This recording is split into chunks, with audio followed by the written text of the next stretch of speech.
What is up, ladies and gentlemen? My name is Jaylin January, and I'm here with Dylan Fisher, Mal Smitty. We're back for another quarantine episode of Self-Care Sunday. I had to say it slow because I always fuck it up. Glad to be back. How are you guys? I have to look at the camera and look up here, so don't think I'm weird. How are you guys doing? Doing pretty well, man. Doing pretty well. You're looking good. Looking good down there, bro. Doing pretty good, bro. I just had some Jello salad for lunch today, dude. It's fucking delicious. Looks delicious. Looking a little green, bro. That's what it looks like when it comes back up, right? Yeah, I was just watching the Grinch. Just went green. This green is the new black. I didn't know if you knew that, but green is now the new black. Sam I am. Green eggs and ham. Whoa. There we go. How are you doing, Dylan? They said am I am. I'm doing pretty good. I was like, Sam what? I am. What? Sam with the S. Sam I am. Yeah, Sam I am. You good, Dylan?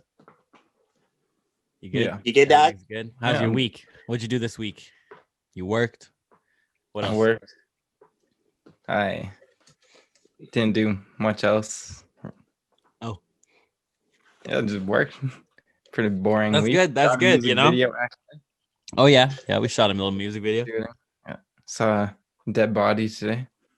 Oh, pause. Sorry, what? Pause. Where? Pause. Where? Where the fuck did you see a dead body? On the side of the road. Pause. Whose dead body? I don't know. A human body? Yes. Yo, Are you sure it was a human body? Yeah. Why do you? Going out to Fort Saskatchewan. Oh, okay. Yeah. So you understand now. I don't know. I understand. Someone just dumped a body on the way. And I'm driving down the road, headed towards Fort Saskatchewan. And Are you reporting a crime on the podcast? No. Hey, yo, this ain't Crime Stoppers. Ain't nobody gonna be saved. Ain't nobody's life gonna be saved. No. Today. I witnessed an already reported crime. Oh, So that was okay. Let's keep this going then. Sorry. And so I come across the hill. I see a bunch of police lights. Okay. I was on the other side. I'm like, interesting. Like, there's like 4 or 5 cops there. Yeah. And then I see like a car off to the side. And like the cops are facing the wrong way, going down this. And so I'm looking at it really weird. I'm like, what was this? Like a runaway? Was he trying to like get away and went on oncoming traffic? What? And I get up closer. And there's like this SUV with bullet holes through the driver's like window and door. And there's like a body laying out beside, like underneath the door. There's a body bag over top of it, but you see his like legs sticking out. Oh, okay. I was gonna ask, is like, did they have the dignity to cover his body? Yeah, the top of Fuck that. still, Yeah, like, they had laying that face shit down. open. Or were they And just there was, looking like, at? Were they just like and they shut the whole highway down. crazy? Jesus. I'm sorry that you had to witness that. Yeah. Was low key kind of cool though. No, not really. I mean, kind of. It was cool to see all the cops and stuff, but then It wasn't cool to see the dead body. no. I didn't like that. It's like when you're a kid and that one dude's like, "Hey, you guys want to see a dead body?" Yeah, you think it's cool until you see the dead body. Oh, you see, And so this happened today. So it's an ongoing investigation. So you witnessed an ongoing investigation. Yes. you're gonna be I'm sus. just They're gonna thinking about it. they're gonna suss you. They're gonna be You're watching you, and then they're gonna Yeah, be they're watching gonna this be- podcast now, and they're gonna think you're somehow connected. And then No, I'm I not learned kidding. this from Global News. Huh? What? You're going to who? I learned Global this News? information from Global News. Oh, you didn't learn none of Don't bullshit me. Dylan was committing the crime. I'm not sure what the fuck you're saying, bro. Don't lie, Dylan. Oh shit! You know what happened to me this week? What happened? Okay. So this lady called me a nigger the other day. Actually, What? yeah. I was like, What kind of wild weeks have you guys been having? Racism, murder. You go shoot her up in her car? no, she wasn't in the car, bro. I would have been Where like, was she? She was right next to you. oh no, yeah, I was on the fucking. I'm on And you the didn't deck train. her out. I didn't deck her out, bro. Why, Still bro? woman. I'm not gonna deck her out. She wants Drop that if they kicked want. her in the jaw. In the jaw. Why did I say jaw? There was a Okay, white guy who had what's his the back story? turned. Anyways, yeah. Okay, continue. So I'm Sorry, on the sorry. train, and I'm like, first of all, she's a crackhead. I knew it from the jump because I Oh, looked, Oh, you can't blame no I crackhead. looked, I looked to the left, and I see her doing like some sort of the jig, like the Irish jig, got her leg up to her behind her. I was like, what is? Yeah, she was I'm chilling. like, all right. She was getting it papa locking, crack lacking. That's what. Right. So I'm just like, okay, whatever. Just chilling, whatever, chilling. And then she literally must have walked from the back of the fucking train, walked to the front, and sits like 2 seats away from me. And there's like me, the other set of seats, and her, and this Indian lady's in between us. And I'm just sitting there, and she was looking, I guess she was looking at me the whole time. Because I saw her making these faces, but I didn't think she was looking at me. I was just kind of like, what is she doing, right? Right. Because I'm listening to music, whatever, right? Yeah, you're not there. So I'm like looking out the window, just chilling, whatever. Yeah. And so I think next stop pulls up. I thought she was getting off, so she walks past me. So again, just looking out the window, just like listening to music, thinking. She comes in, sits down in front of me, and I'm like, I look at her because you have to explain how the seats are.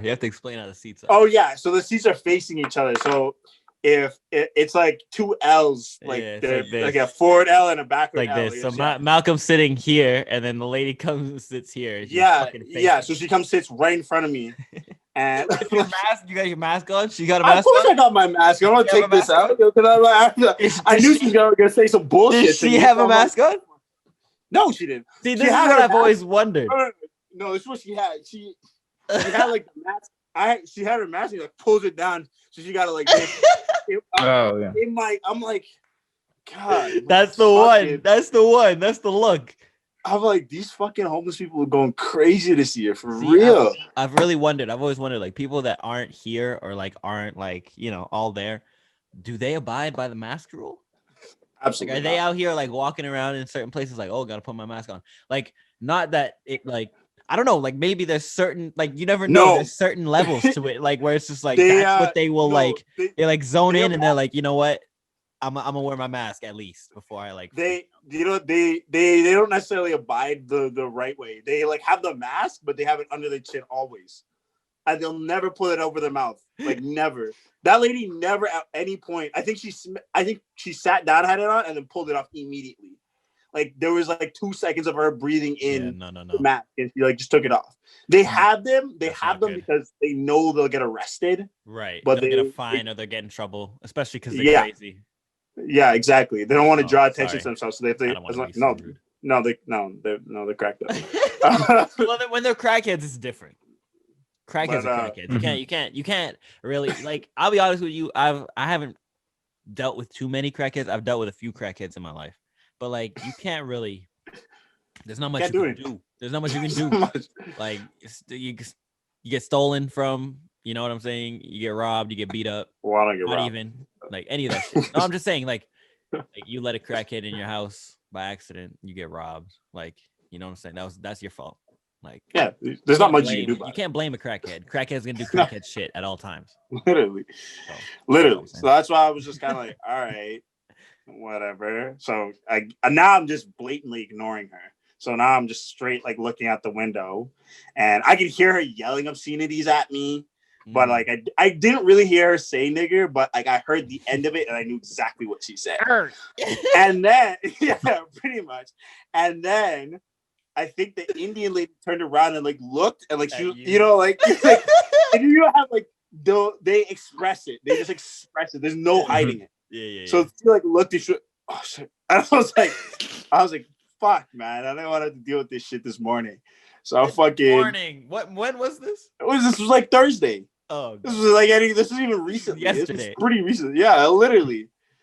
And fuck, I can't remember when we just got into a conversation about.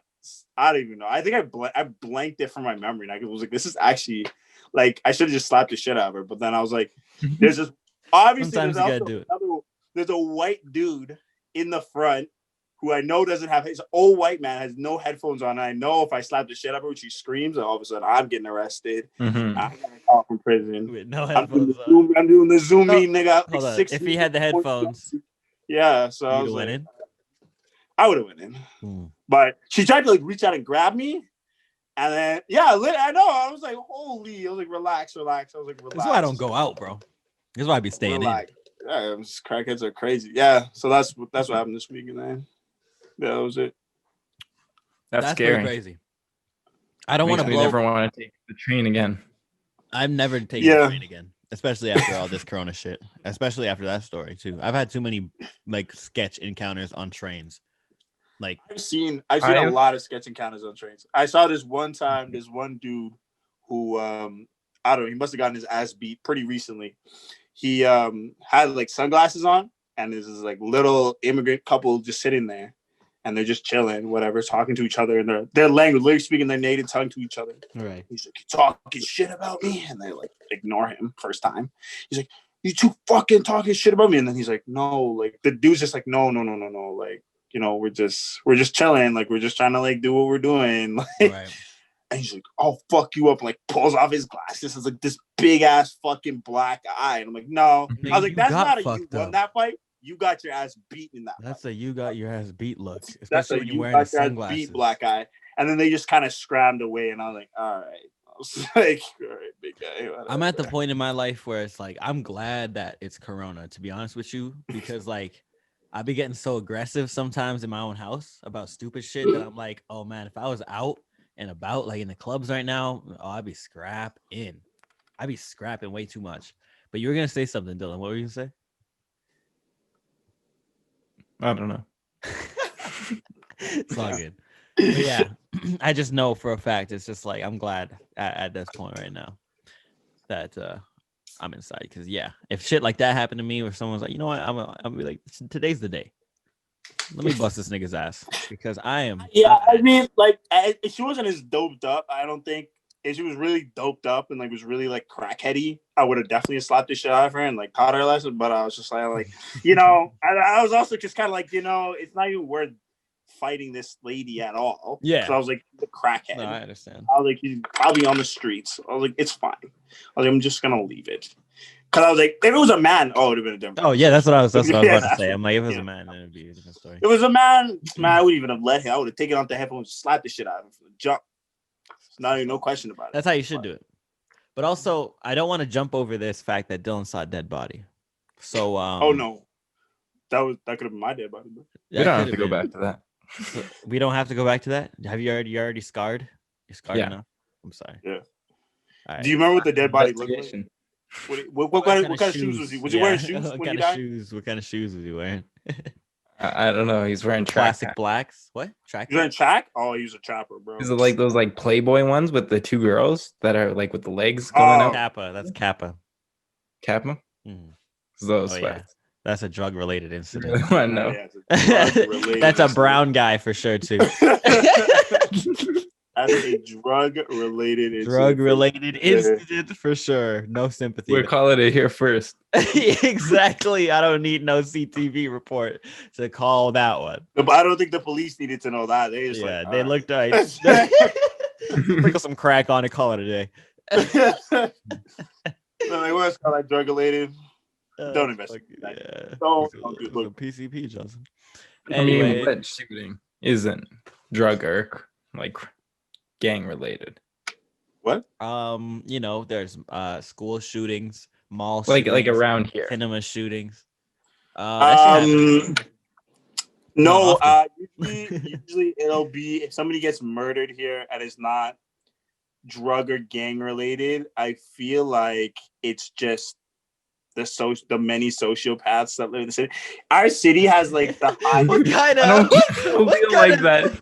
kind of philosophical shit was that, bro? It wasn't philosophical. We just have the most. No, we're like the murder capital of Canada because there's more murderers like per person than any other city. Wait, what? There's more murderers per person here? Like more people get murdered per capita than any other city. That's why we're like called death.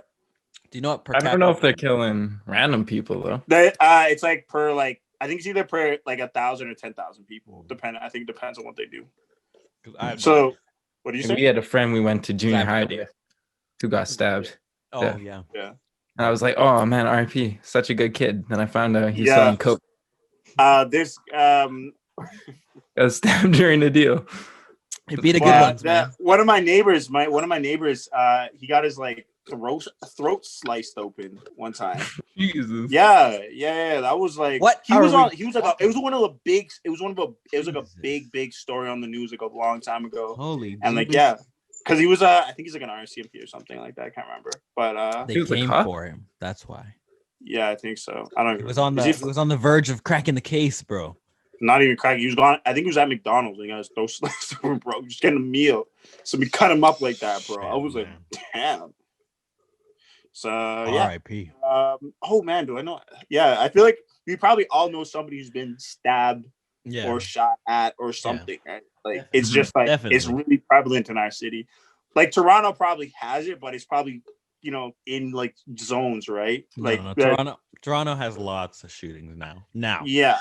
But like it's definitely zoned for sure. But yeah, that's what I was saying. Like it's the same thing in like the UK and stuff, right? Like it's like the north side of the UK is very gang related, right? Like Heady one, and like Heady, like Heady one and all those guys, like they're all coming from that same area, right? So it's just like prevalent. But here it's like I don't even remember. Oh, some dude in Parkland. There's been those racist assaults, like those two girls got yeah, like it's just so random here. Like anybody will just do it. You know what? Malcolm does have a point. One of the random crazies. It's random. Because if you remember last year, there's that story of like some woman who cut off this guy in a truck, and he got pissed at her, got road rage, followed her home, and then beat her up and like broke her leg with like a tire iron. See, that's what I mean. People are crazy out here, and like I mean, I've even had a nightmare. I remember. Oh, yeah, it was a nightmare because like I fucking died. I was like, it was just like I had a normal day or whatever, and then like left Dylan and left like Naeem or whoever I was chilling with, and I was going to my car. I was downtown, walking to my car, and then all of a sudden I hear, "Hey!" And I turn around and it's just this fucking like fat kind of native dude. And he pulls out a gun and he just shoots me twice. And like, I don't hear anything. All I hear is just like, all I feel is just like an impact. And then just like, it's just like, right. And I feel it twice. So I'm just like, oh shit, I just got shot. And then I think that was a sign. That was a sign. And right? a big native guy asks you to play something, you take that request. That's what I'm saying, right? I've never not. It's too intimidating. Terrible.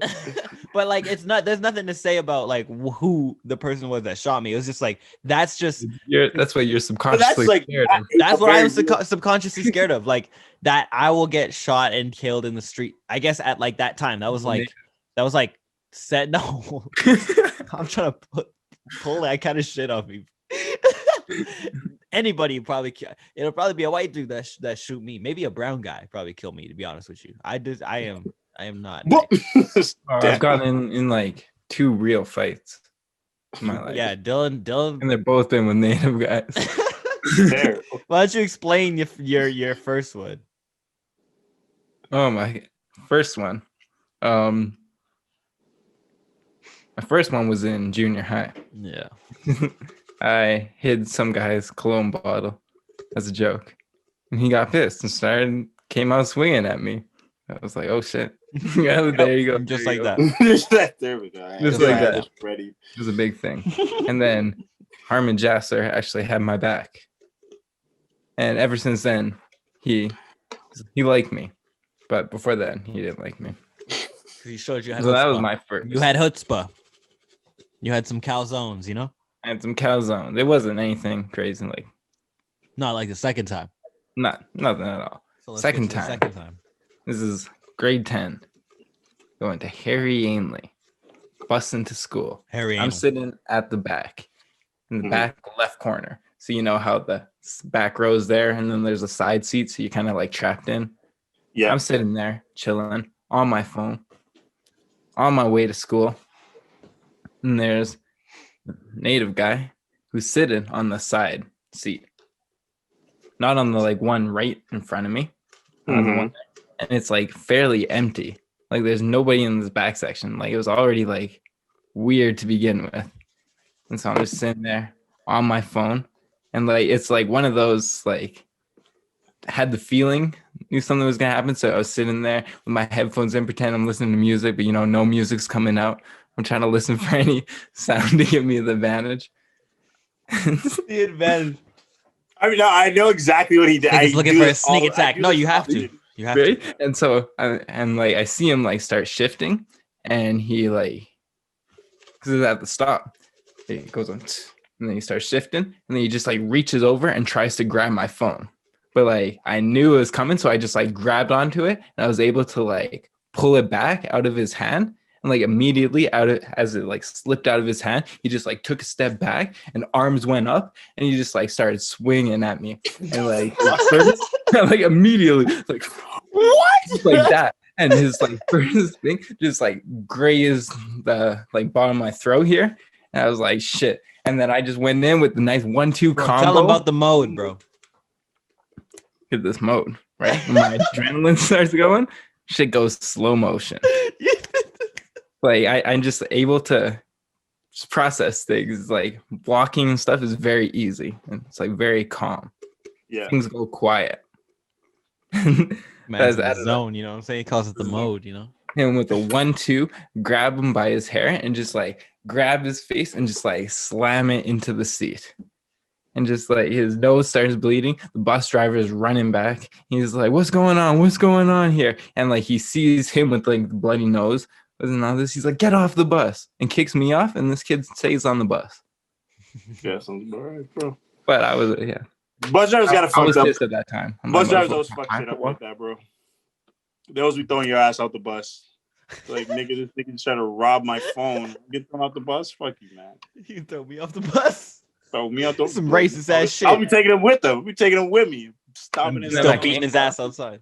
Yeah. And I told my mom what happened. I told my mom what happened. And he was young still. What were you in junior high school? Yeah, I'm just the city like grade 10. Get reimbursed somehow by the city. Check it. Just bring that up. Should we write you a check? They write you a check? I think that's what she tried to do, because she like made a complaint in. But I'm like, I don't want no problems out of this. I don't want no problems. I was already feeling good. Everybody's like, oh, you got in a fight? You got in a fight?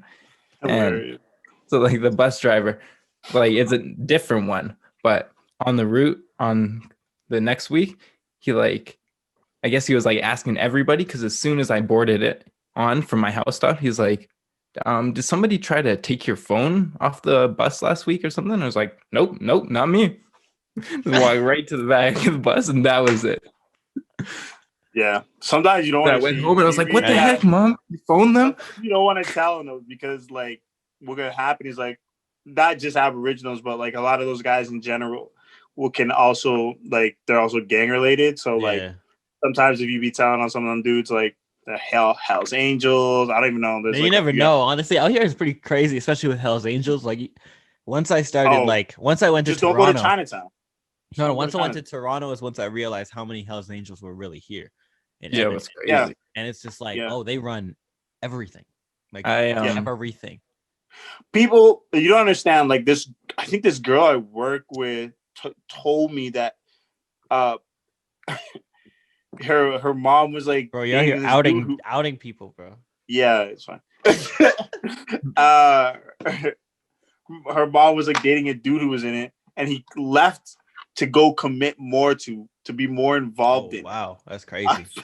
People is like tied down, bro. They want that shit. It's a job. Bro. It's a full-time job. So like it's a lifestyle, bro. It ain't no job, bro. That's you can't just. That's not a job you clock in. True. Clock out. That's a lifestyle. That's a lifestyle. You don't ever stop. I can't get 3:00 in the morning. You're getting called to do the job. You doing the job, bro. Mm-hmm. I can't get. Oh, Ben. Sorry, what were you gonna say? I was just gonna say I can't get too specific about it, but I have somebody who's close to me, my family, with a lot of money, who own a shop in Alberta somewhere. Chop shop, huh? Yeah, keep it low. Keep it low. Keep it It's a normal shop, And no, not much details needed. Just keep. So and the Hell's it's a Angels shop. may have been running bikes and drugs through the shop and cleaning their money out. maybe we don't know that though. This is allegedly allegedly a very rich man. No, Allegedly. but Hell's Angels is that. That's how like the what was the one down? What was that fucking country bar downtown? Not the Ranch. The Boot, Scoot, and Boogie. No, That's not the fuck. What You the know fuck where you know what I'm talking about? The Boot Scoot. What is it called? the rat. Not the Ranch. What's the other one? The Boot, Scoot, and Boogie, bro. That's literally what it's called. The Funky Or Buddha? No, not Funky Buddha. said I think they country. actually. That's another one. A country bar. It's like the Boot. It's Scoot, one of the big Boogie. ones too. It's isn't it? where Tim went to go work. You don't remember? No, that's not downtown. That is downtown. Yes, it where is. Studio 107 used to be. Knoxville. That's what it's fucking called. The Boot, Scoot, and I Boogie? used to play there. I did the Boot, Scoot, Saturdays Boot? there. No, at Knoxville's. Right before The Boot, Scoot, and Boot. What are we talking The about? fuck is that? What are you talking about? Nothing. I don't know. Yeah, I don't know what you're talking about either. Yeah. Knoxville's Yeah, was Knoxville's was interesting because I worked there at the end of it when they were trying to transition into being more of like a hip hop mainstream That was sick. rap, all that kind of shit. And I liked it. I liked the way that they ran it, even if it was ran like that. Everything was always ready to go for me. Yeah, because it was a lie. It was a money laundering front. Well, I mean, every time I went down, whenever I went down and to go get my money from the manager, it was. Yeah, I bet it was there. Counted out nice, and they was counting out good money, so we was good. I was always happy, So I never had no issue until they went out of business, pretty much. Yeah. So I met a lot of cool people there. So it is what it is. Yeah, that's like a big. That was like a big one there. That's a big one for sure. Probably. I don't know. Yeah. But, I was gonna say Ben. I don't remember if Ben, our manager, when he the one that tried to make me a housewares leader.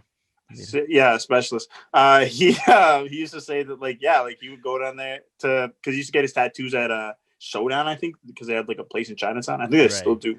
And he would see some crazy shit. He was telling me people getting fucking stomped out. Yeah, curb stomped. That's why I don't want to go around those places. That's why, when I was a kid, that's where because Chinatown's like where they work. That's where they operate out of. It's like the Triads, Rush Hour. When I was a little kid, we'd always go to this place called All Happy Restaurant, right? And it's like a little Chinese restaurant, family owned, on 118th, and straight in the ghetto, right across from the homeless shelter. And I'd always be so terrified of going to this place, especially as a little kid, just because I would see the worst shit ever outside, before going in. And my mom would always go there at 4:00 in the morning with after the club, and my brother loved going there. Everybody loved going there, but I hated going there just for the fact that it was just in such a sketchy area.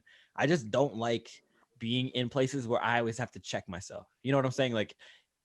It's different when you're from there or you rolled through there all the time. You know what I'm saying? Mm-hmm. It's like if you grow up in the hood, you're good in your hood. Mm-hmm. You're not always checking your shoulders, but as soon as you enter another hood, you don't feel safe. You know what I mean? So it's not even on some bitch shit. It's just on some I feel sounds like some bitch shit to me. Whatever. Even if it is on some bitch shit, it is not something I'm trying to deal with. Rolling up in a nice new fucking Lexus with a nice family dressed in nice clothes, going in. My mom doesn't even lock her doors and shit. Right across the street from 2003 homeless shelter. That's what I'm saying. And I was just this is. If I was a kid, I was this is not. I would never. That's what I'm saying. I would never come here. Really not. And I stopped going there because also I don't know, the food would come out too quick. Yeah, because they got it prepped ready to go. I don't like that. Yeah, I don't know. I feel like anytime I go out, I'm not ever worried that I'm gonna get jumped because you see the characters. When I was in junior high and not high school, but junior high, I think was especially. I had beef with so many people, or just they had beef with me. If we want to keep it 100, I never even knew why, but I just had beef with so many different people that when I would walk home or take the bus or go do whatever I was doing, I was always kind of worried in my own hood that I was gonna get my ass beat. And I remember Don Raj when he were you there? I remember. He ran past. So this kid, I hated this kid. He was like a grade younger than us. He had some issues with like some older kids or whatever. He was like running after school this one day past us. He zips past us. We're like, what the fuck was that, Don Ross? Next thing we know, these two other guys fucking booking out past him, after him. And then this car pulls up at the end of the road, stops, the back door opens, guy gets out, grabs Don Rush, throws him in. The other two guys jump in the car and they're gone. and I'm like, that's exactly what I never wanted to happen to me. And like, that's what I always thought would happen. I just always was expecting someone to pull up, either shoot me dead or like stab me or like take my fucking shoes or something. But like, even in grade 7, like, so okay, grade 7, I was suspended at the end of the year because I did some crazy shit and we started going at this kid or whatever, and I got suspended for the last 3 days of school. And so I got let out early. I'm waiting after, like, there's this big barbecue, all this shit. I'm waiting for all my friends. We're all gonna link up and like chill after, you know, school's out, full summer. We're about to party it up or something. We go down to this convenience store that's like right by the school, and they're all standing there. I'm like, shit, I forgot I didn't clear out my locker because I left early. So I headed back with one of my other buddies. We went, I cleared out my shit, and I'm coming back to meet up with everybody, and these guys are running back to me like, yo, we just got drive-by. Yo, we just got drive-by. And like, these guys literally pulled up past them with a fucking paintball gun, they shot in their car without the window going down, so they splatted on the window. Closed or opened the window and then just started spraying at them, and they all ducked. Luckily nobody got hit, but we went back to the spot and it was just painted on the wall. I'm like, oh my god, yeah. And I missed out on that, so I've always been lucky to not get fucked up. So let's keep that up. But like I said, if it was club times, I'd be out there swinging on niggas right now. I don't know what happens. I feel like I go out and like, I think it's just because I'm black, so people just like, people who would probably press. They want to like fight. You. They expect you to fight. They don't. No. They go up to me and they're like, "Yo, dog, got some weed or some dumb fucking stupid stereotypical shit they be asking me." No, I always get the stupidest shit. I always get the meanest mugs. I don't know what it is. Maybe it's because I'm a DJ. Maybe it's because I'm up there and like I get attention or whatever. I don't even get that much attention. Anyway, niggas just think that like, oh, this nigga, whatever, trying to work on my bitch, or oh, whatever. You know, I'm talking on the mic. You're like, I don't know what's going through their head. I never want nothing, but they always be giving me the meanest mugs. Always just trying to like press me when I come off my sets, or all that shit. And I was just like, you know, I'm not even gonna walk through this shit because I'll just start fighting niggas because I'm hot blooded. I already know that. And now, especially since I've been inside, I'm working on that bag, bro. Got my weight up, bro. I'm cool, man. I don't know how you're so mad. I'm not even mad. I'm not mad. I now know why he has dreams about being shot while he's going to his car. He's feeling good. He's like, oh yeah, I fucked up that native guy. He's like, hey, turns around. No. Oh no. No. Never. It's more so like in my dreams. My dreams are really realistic, which is weird. It's like everything that happens in my dream feels like a regular day. So sometimes I'd be waking up and I'd be like, did I dream that day or did that day happen? And I'd be really confused. Like that's happened at least I think 4 or 5 times in the past 6 months. It's just been like where I'm just like, was that real? Was that like, because it was just so real. And I'll go and the song wasn't it didn't get mixed, it didn't get mastered, it didn't get made, whatever it is. I didn't see Dylan that day or like whatever it is. I'm just like, oh shit, I'm tripping. So yeah, don't lucid dream, kids.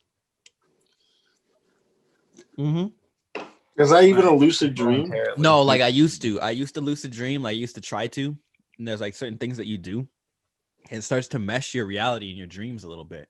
Especially when you stop, it kind of fucks you up. And I feel like ever since then, like my dreams have just been like really realistic. Like I haven't had like crazy dreams. Like I don't have dreams where it's like, wow, I'm like on a dragon and fighting in like the prehistoric time. Like I'm never like, it's never so crazy. Had a dream like that, well, I don't know. Some people do. Some people have some crazy ass dreams. Like my dreams are always super realistic. And you know what it always is? Like the nightmare part of it is I'm getting arrested. Yeah. It's always me. Even today I had a night. I call them nightmares. These are my nightmares because like I think it's one of my biggest fears is like getting arrested or something like that, because it's always like how my dreams end is like I'll be doing something, I didn't do anything, ever either. Like that's the thing. I don't do a fucking thing, but I get like framed, pinned, or like at the last second, like it looks like I did some shit, and they're just like, "Yo, go to throw me on the ground." I'm just like, God damn it! Like I'm definitely beframing Jaylin for sure, but no, it's you. But no, man. Like, what do you think that is? Is that what that is? Is that like an irrational fear of the police? Yeah, that's a bitch shit right there. No, I don't know. That's not bitch shit. I don't think. I only. That's a realistic fear. That's the only press. Like, I'm not scared of someone beating my ass or anything like that, or like even killing me. Like, even if that happens, I'm not like scared. I don't wake up like, oh. But it's like when I'm getting arrested, it's just like I wake up and I'm like, did that happen? I'm like, do I have a record right now? Like, it's so realistic. You know what I'm saying? Yeah. That's why I'm like, oh shit. Like, damn. I got arrested. Like, I've had some fucked up dreams. You guys have fucked up dreams? Or you guys have pretty normal dreams? No, I think I had like a series of dreams where I was getting there's like like a mall shooter a few times, like a school. I think it was like several, like it was a couple of months. Yeah, like I was. You were the mall shooter? No. Oh, you were in the mall. Yeah, getting shot. I got shot every time. You died every time? I don't blame you because I've only died one time. If I was working at the mall, right? Yeah, honestly, that's what I would worry about if I was working at the mall too, which is an understandable fear. Even where you are, like even when I was like, oh, I'm gonna be working at this cannabis shop, I'm like, this is a place that's gonna probably get robbed. It's like, oh yeah, I 100% could see us getting robbed, but I don't know if it'll happen. The thing is, like, you can't really rob ours.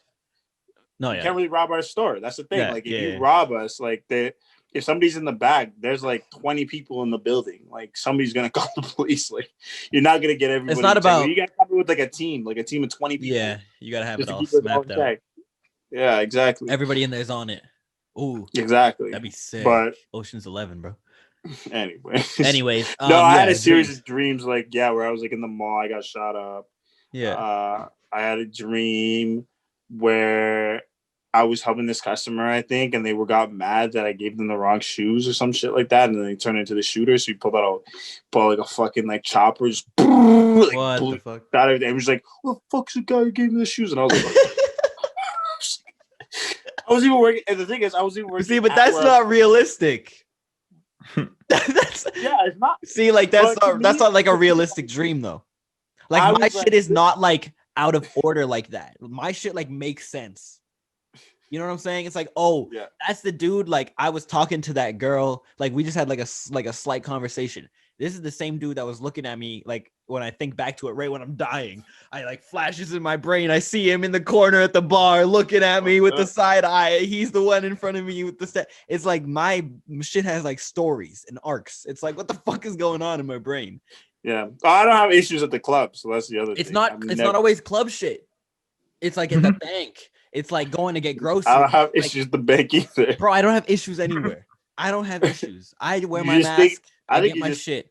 I think you think it. You look at it and you think people are looking at you. I think that's what it must be. Never happened. It's the same thing when that lady was staring at me. I just like looked and I was like, what the fuck is she looking at, bro? You're looking behind you and shit. You're like, is there an ad? I'm so zoned out of people. Like, who the fuck are these people looking at? Like, when people are talking, I'll be like, you was looking at me. I was like, oh shit. That's fucking hilarious. My bad. What about you, Dylan? That's why I don't get the issues at the club, because I actually it's like the club's empty to me. And I only see shawties. That was it. Like I didn't see the niggas in the club. I only remember the only niggas I remember like salty ass niggas. Like I remember I was like there was these two dudes. I remember this was like Preview. This was one of the few times I went to Preview. I've only went to Preview like 3 times. They're all terrible. Problems. Like I never had issues, but I always just had like just niggas being stupid. Just stupid shit. Like just stupid. Where it's just like I'm getting bumped while I'm DJing, and it's just like there's too many people all around me. Like I hate. Okay, yeah, that booth was like always full. I hate that shit. There was like 20 people. That's why it's like I understand why like niggas roll up there with like 20 people. It's like I would, if I could, I would roll up there with like 20 people and fill the booth, just so it's like, all right, nobody come. These are all my people. Nobody come within like 2 feet of me, and like we're cool. Yeah. Everything else is yours. But like niggas is like pressed against my ass, bro.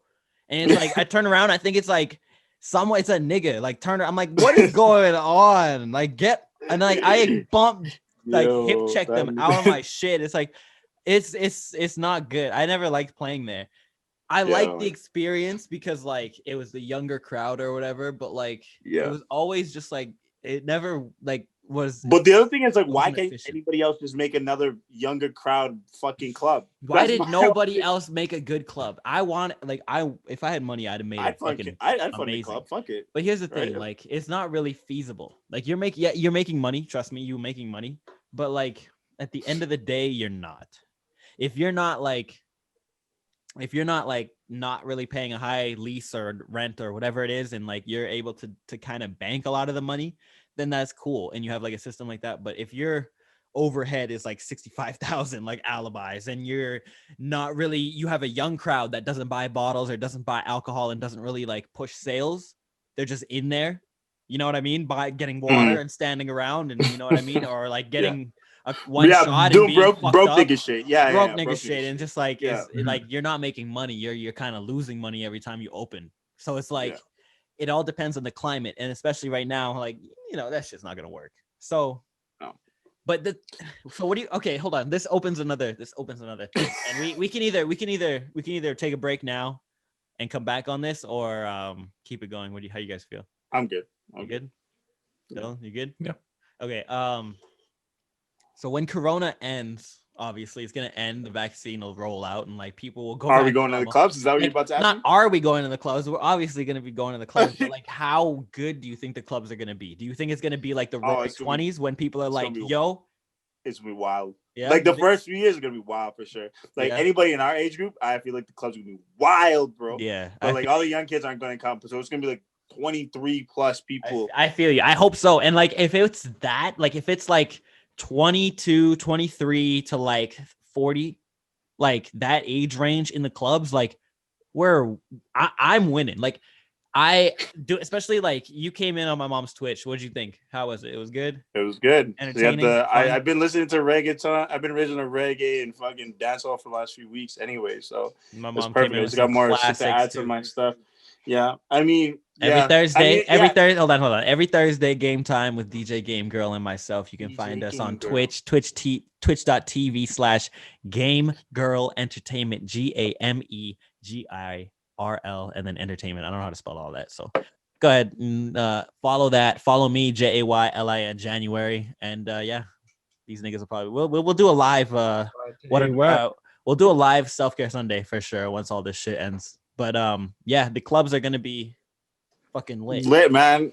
You know, the only thing it gotta be fucked up is the hookah. Like, fucking would have been there, but the hookah. Whatever. I'm gonna bring it to the club. Fuck it. I'm gonna have to start snoozing these club owners. I'm hoping like I got a little article today from a little magazine thingy. Oh yeah, the Millennials Mag. I'd like to thank them very much for reaching out to me to actually do that. So. Not a lot of niggas is doing that, and hopefully I got a lot of new followers off that, so appreciate that. But hopefully after this music all rolls out, these videos all roll out, and everything starts going into motion for myself and Dylan, and you also being a creative director and rolling your shit out, niggas start respecting. And then we just have the hookah in there. You know what I'm saying? Well, it's just on the rider. Hookah is there. You know what I mean? The hookah is just if the present. If the hookah's not there, we're not. If the hookah's not there, we're not there. If it's not an ounce, if there's not a couple Arizona hards, a stripper pole, hookah. I need sour keys. I need watermelons. I need peanut M&Ms. I need the Popeyes chicken sandwich. Let me tell you something. Warm, standing in front of me. I need the Popeyes chicken sandwich. 20 shots lined up. I need an ice cap. I need at least 3 ice caps, fresh blends and refilled. You see, bro, my rider is gonna be crazy. I'm gonna have to. This is why I don't want to. This is why it's crazy when like I did a lot of research, especially when I was in Toronto, on like record label owning and like how much it costs to run like certain things and what you have to pay for and artists what you do and what they have to pay back and like all that shit. And it is crazy if you're in a deal, the amount of shit that you end up having to pay back. Like that is stupid. Like the rider shit, the fucking like your entourage shit, like the stupid shit that you just thought was always going to be covered just because you're like, a celebrity. Depending on your status, like there's certain people that never have to pay for that shit. Yeah. But if the record label is losing on you, sorry, bud. That's tough, bro. You paying for that. You paying for that like, sparkling water. That's why like somebody like Drake, I think, pays for all of his people to come through. So I would too. That's what I would do. I would make sure everything is already like, for me, I want to do everything independent already. So it's just like, I want to come through and have it. So it's just like, they went through me and my people and my manager or whatever, like who's in my camp to book me. So we already know what it is.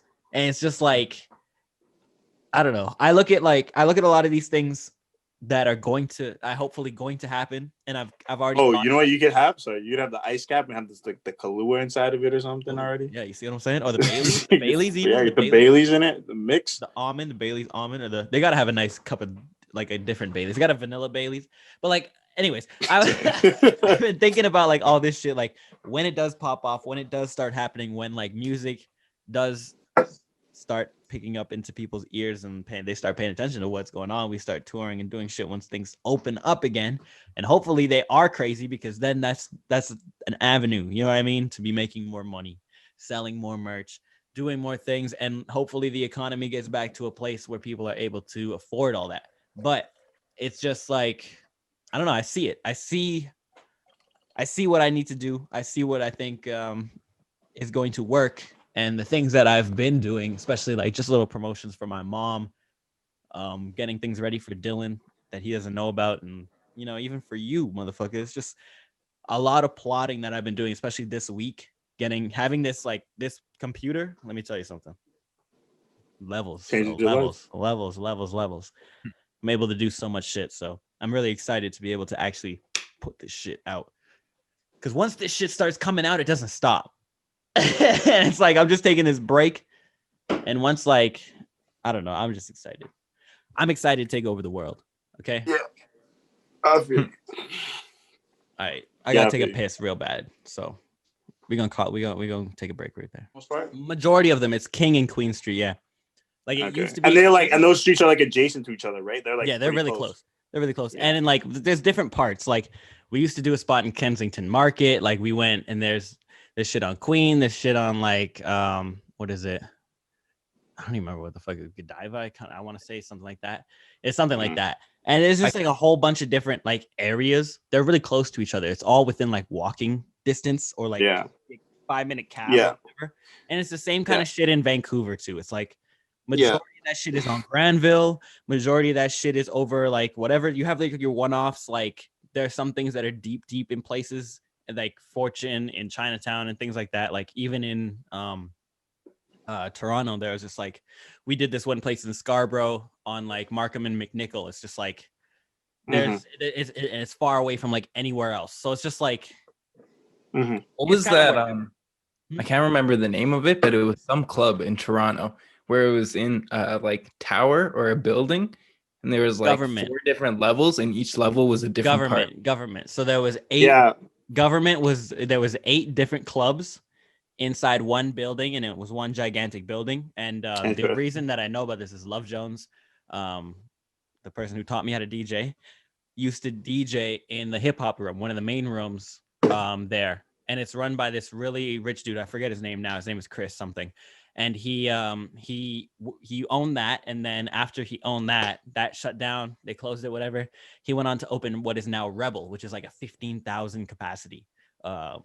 Yeah. And also like concert venue. And he wants to make it bigger. So it's just like, he's been doing that, trying to get like more warrants from the city or whatever it is. Not warrants. Warrants. Whatever it is. Whatever's going to allow him to make a bigger... Permits. That's what I was like. I couldn't think of the word either. I was like, what is it? I know, right? So permits for the city. I was like, what was that shit? I know warrants wasn't right. Like, you don't want warrants. The permits to make it bigger. You don't want those city warrants? I gotta get the city warrants to GTA shit. Yo, man, like I've been playing a lot of Cyberpunk 2077. Sorry to jump ship. Is there anything else you want to say about these clubs and shit? Sorry, I just kind of took that over. No, you can talk about it. I was just gonna say, clubs are just gonna be lit. That's all I was gonna say. Clubs are gonna be lit for sure. Be lit for sure. I really hope so. Nigga need job. My mom needs a job. I need a job. Let's get those clubs back open, people. Let's go ahead. What are you gonna say?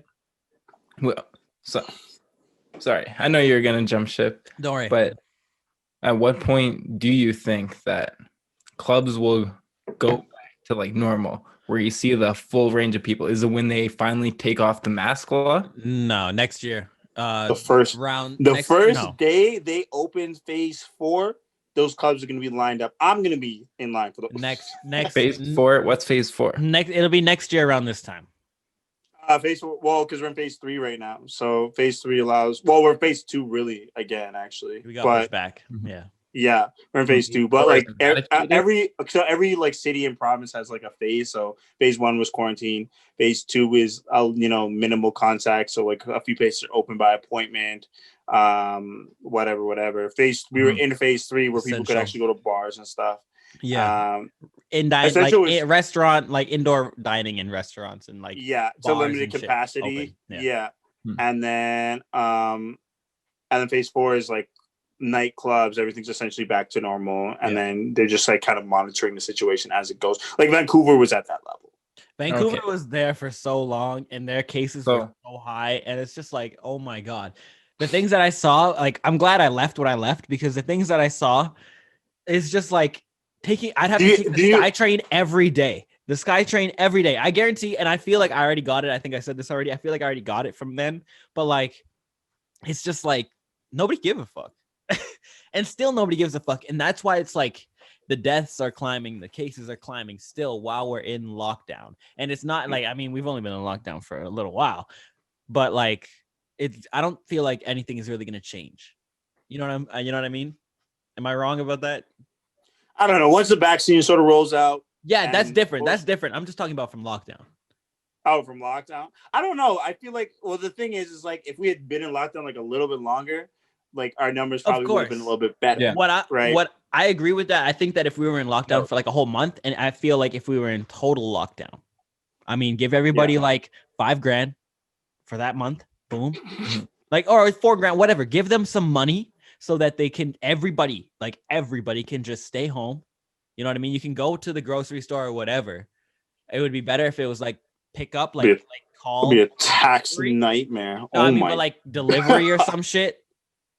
I know it'd be a tax nightmare. But the thing that they have to realize, especially with what's happening right now, is this, like, I don't know if it's possible, but like to me, especially if I was running this shit, like Trudeau said today, all those people, that's like 500,000 people that got the letters. I didn't get one. My mom didn't get one. Nobody in my family got one. Thank God. Is that you have to repay the money that you got. Like these CERB, behave like I don't know what the fuck they're called, but like getting these letters saying, hey, you got to pay back like $13,000 or some crazy shit like that, and it's like by the 31st of December, or it's gonna like affect your tax shit. Like Trudeau said today, he's like, if that's causing you stress, like don't worry about it. Like don't let it fucking affect your holidays. Don't let it like ruin how you're feeling, because we're gonna figure it out. Like he's saying that we're gonna figure it out and some shit. But like if I let it ruin you. But I want that check. But if I would not, that's how I would, if I was like Jagmeet Singh is saying, like it's kind of fucking ridiculous that they're asking for this shit to be paid back, and he like it is to me it is depending on it, but it all depends on the situation. Like if you're if you didn't need it and you got it, then obviously, but if you have no money and you need it, then there's something different, right? And that's kind of what Trudeau is saying. Yeah, if you have like an essential job, but we're also taking the CERB check, then you're fucked. Then fuck you. Mm-hmm. Well, no, or like if you weren't getting paid, then fuck you. If you have an essential job and you're taking the CERB check too, then fuck you, because you don't need it. Like I have been trying to get a job, a regular job here, there, gas station, fucking this, that, the next, whatever it is, and like doesn't work. But should have done some. We should have worked with me in the summer, bro. That's what you never hooked it up, bro. You never said you needed a job. You knew I was looking for a job. You know what you said? You were like, "Oh man, I'm having a great time in quarantine right now. I'm looking out my window every day." I was like, "All right, sounds good." Bro. I don't remember saying those words. Window every day. I don't remember saying those words. I feel like that's exactly what you said. You may not regardless, but that was the vibe and the energy that was said.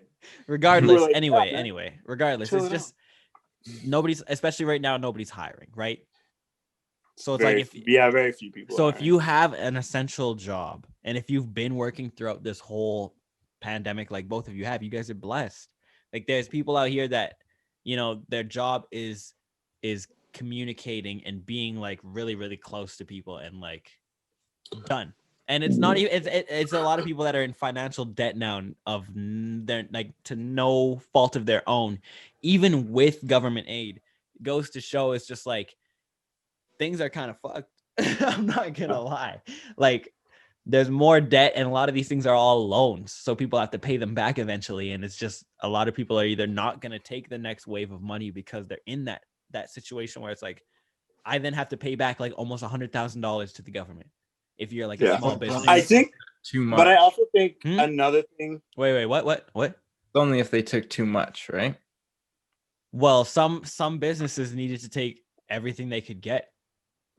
Yeah. You need because small businesses. So the $50,000 loan that they originally announced, that's what they're wanting back too? Well, I'm not sure if they're asking for that back like right now, but you're gonna have to pay that back. You know what I'm saying? Like regardless of it's a loan. It's not something that they're just kind of like giving you, which is like whatever. It's your business, but like it's kind of I don't know. To me, the way that Canada presents itself, you know what I mean? It's like, oh, look at us, we're so social, like democratic, socialist. We're so this, that, the next, blah blah blah blah blah. We take care of our citizens and whatever. And like the funny part about it is it's like, yeah, we take care of you, but at the end of the day, you better pay us back all that shit we took care of you. But like, I mean, to a certain degree, but like, yeah, like, I mean, if you were making like, if you made like millions of dollars, if you made money and like you had money stacked up, you're still taking 2 racks. It's like, all right, like you could have been fine without it. You know that. And the other thing too was like, you have to think like how many people were overspending buying toilet paper. And right? Like how many people went to the grocery and you were like, oh, I'm gonna spend $300 buying toilet paper. That's gonna be fucking there next week anyways, because it's kind of if you don't know, toilet paper is always locally made in every country because it doesn't make logistical sense to ship it across the world. Because it's everybody shits. Like everybody shits. Yeah, and it's literally made.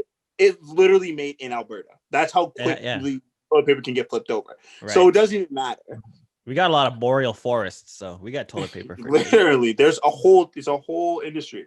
But like, I feel like that kind of shit's like, you know, like, yeah, like if you were overspending, like, yeah, sure, you should probably have to pay that shit back. And it's like when you're talking about like business loans and stuff like that, like, yeah, those are gonna be paid back, but they're probably on like a lower interest. Or like you would hope. But like I had student loans that I didn't have to pay back for 6 months, but my interest is higher. Right. But my interest was still charged. Right. You know what I mean? And they increased the interest, which doesn't really affect it that much. How do you feel about student loans? Do you feel like that shit should be abolished? I mean, obviously you have a biased opinion being someone with student loans, but do you feel like that shit should have been taken care of? If you didn't finish a degree, I feel like you to a certain level. Like I went for a year and I finished a year and it was in open studies. You know what I mean? I feel like so you feel like you should pay. I downloaded the University Lite app and I didn't even use it. So you feel like you shouldn't pay it. I shouldn't pay. I should maybe I'll pay, but not as much. I shouldn't be paying like maybe you should have to pay like a premium, like a $1,500 like entry. Yeah, or like like pay. Like what do you have to like if you feel comfortable saying like what do you have to pay? If you want to just like ballpark a number, even if it's like not accurate. I know exactly how much it is. It's around. I'll go. It's like 14,000 right now. Jesus Christ! Yeah. I could like see like with that kind of like debt, I would feel the pressure every day. Like I have some credit card debt right now that I'm feeling already, and it's nowhere near that. And it's just like I just would feel that every day. I don't know, like even the thing is like they plan it out a lot for you, so like I don't even think about it, right? I know that this is how much is coming out every month, and this is how long I'm paying it back, right? Well, you got money though. You're rich, so you don't got to worry about it. You're out here spending $300 on my gift. Like what? It's like well, like think about half of your gift is like how much I pay a month for my student loans. So it's like $160 a month. It's like $80 and $70 from the, and it's like the thing is you can't just take out one loan. That's the thing. Like you have to take out both the Canadian and you have to take out the Alberta loan. You can choose to opt not to take out one of them, but like so it just doesn't make sense. So you have to take out a big amount of money. So how much money did you take out? $15,000? $20,000 for a year. It's like 6,000 Alberta and 7,000 Canada or something like that. Oh, so that's why it's 13. Yeah, because it's the merge of and the two. And then tax. And then interest. It's not taxes, interest. Interest. Yeah. So, see, I thought about that. And like, when I was going to go to school, I'm like, all right, maybe I'll take out like, a $40,000 loan. You don't get to choose. What? No, you They do. just, You fund or it. no, you get to they pick it, but you get to like you can set it by what you're kind of asking and saying that you're gonna do. So if I'm like if I have housing, if I have like if I'm in Vancouver, I don't have a place to stay and I need like a dorm, this, that, the next, all these kinds of things, then like they're gonna give me like $40,000-$50,000. Especially if it's like a $20,000. No, but like that's $20,000 tuition plus living. That's about right. For like a year? Yeah. 20,000? I think so. Yeah, that's about and they'll give you the money for that, and they split it between Canada and Alberta essentially. Right, so 20,000 here, 20,000 there, and then I got to pay that back within the rest of my life, pretty much. Yeah, and see, that's why you got to make it big as a rapper. But that's only like a year, maybe, right? People go to school 1 year, $40,000. That's for 4 years, right? And then they accrue debt of like $100,000. You know, $100,000 out here, it's $100,000. In the States, it's like 200, 250. It's like it's crazy amount. A year's 50. A year in the States is 50 racks. Mm-hmm. 50, 60 racks, like minimum. I watched videos and people are like, yeah, I went to school for a year and like didn't go to any classes and I'm paying $40,000 back in like tuition. I'm like, fuck, bro. That's why I don't understand why your cousin Dylan went to the States to go for school when we have such cheaper school here. Or if she wanted to do like was she dentist or doctor? What is it? Dentist? Nurse. Why she didn't go to Australia or anywhere else, even if it's U of A or wherever, like anywhere else is cheaper. The number one school isn't it number one school for nurses? No, she wanted to go to Utah. Fucking ridiculous. There's nothing in Utah. That's a year, bro. So 2 years has already accrued like 100,000. It's a 4-year program, isn't it? Jesus. Right? I think so. I'd imagine. So. Plus interest, and interest there is like 14 or like 15%. God, or something like that, bro. I couldn't imagine living in the States. Like for everybody that lives in the States, I feel bad. That's why, like, to me, like if you're in the States, if you're not going to school to be a doctor or a lawyer, there's no point. Or something that's like, going to pay you ridiculous amounts. You're never going to make that money back. Like it's going to take you forever to pay that student loan off because you're going to try to make living life. You're never going to buy a house. You're never going to buy a nice car. You're going to be living in a fucking shit apartment trying to pay off your student loans for the rest of your life. Like literally, it just doesn't make any sense. No, they'll give you all those things. That's the thing. Like everything in the States is on credit, and like everything you have is a credit, right? So and you can just come like I have your life. It just comes tumbling down on you like a fucking brick house. The thing is, you'll just never pay off debts. So that's why the U.S. has a huge like national debt. If they were already at a $3 trillion last time I checked, and this was before the pandemic, at a $3 trillion debt, they generated $3 trillion out of thin air. Does that mean that they're now at like a $6 to $7 trillion debt? Yeah, it just adds up. That's fucking ridiculous. Could you imagine? You're never, ever in your life gonna, like, in our lifetime, in my kid's lifetime, I don't think ever that they're ever gonna dig themselves out of a hole. Like, is there any country that's debt-free? We were debt-free before the NDP. Really? In Alberta. Really? Yeah.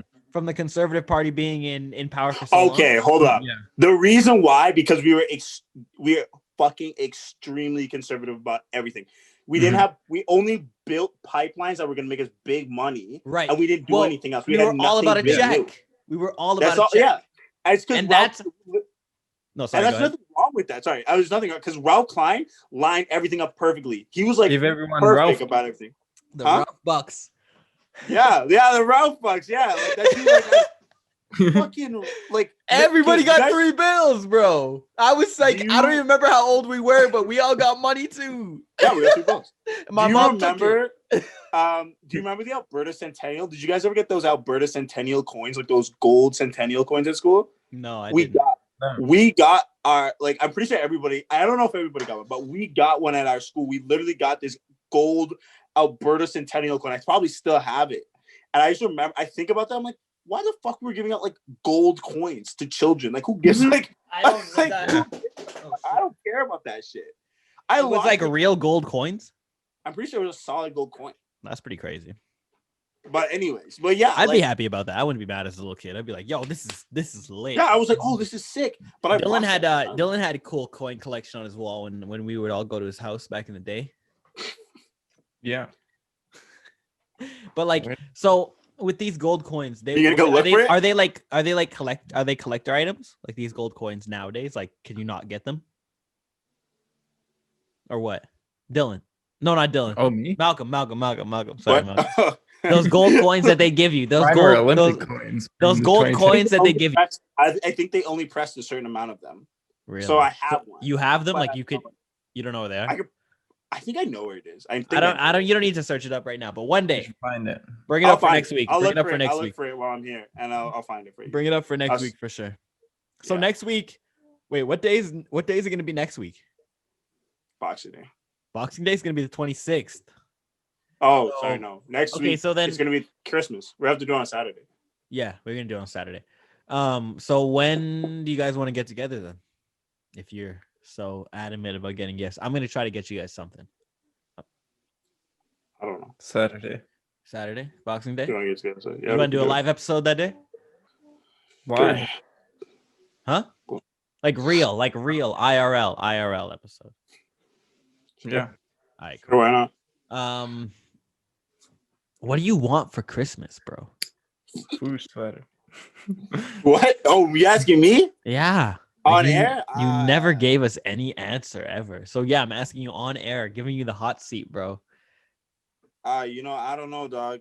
Let me just What's that, bro? You can't try to give me a gift and not give me any fucking answer. I need to be able to fucking gauge it. Just give me. I had a list. Pull up the list. I'm gonna pull up some names. I just want a book. Give me a book on architecture. Give me a book on some designs. What is this? I just want books. That's all I really want. You don't want books. Don't lie to me. Both of y'all want books. Both of y'all want books. Really? I want to get me a G-Shock watch too. Actually, don't lie to me. I get you. That's what I want. And you told everybody to get you. You could have like 7 different G-Shocks at the end of this shit. That's what I want.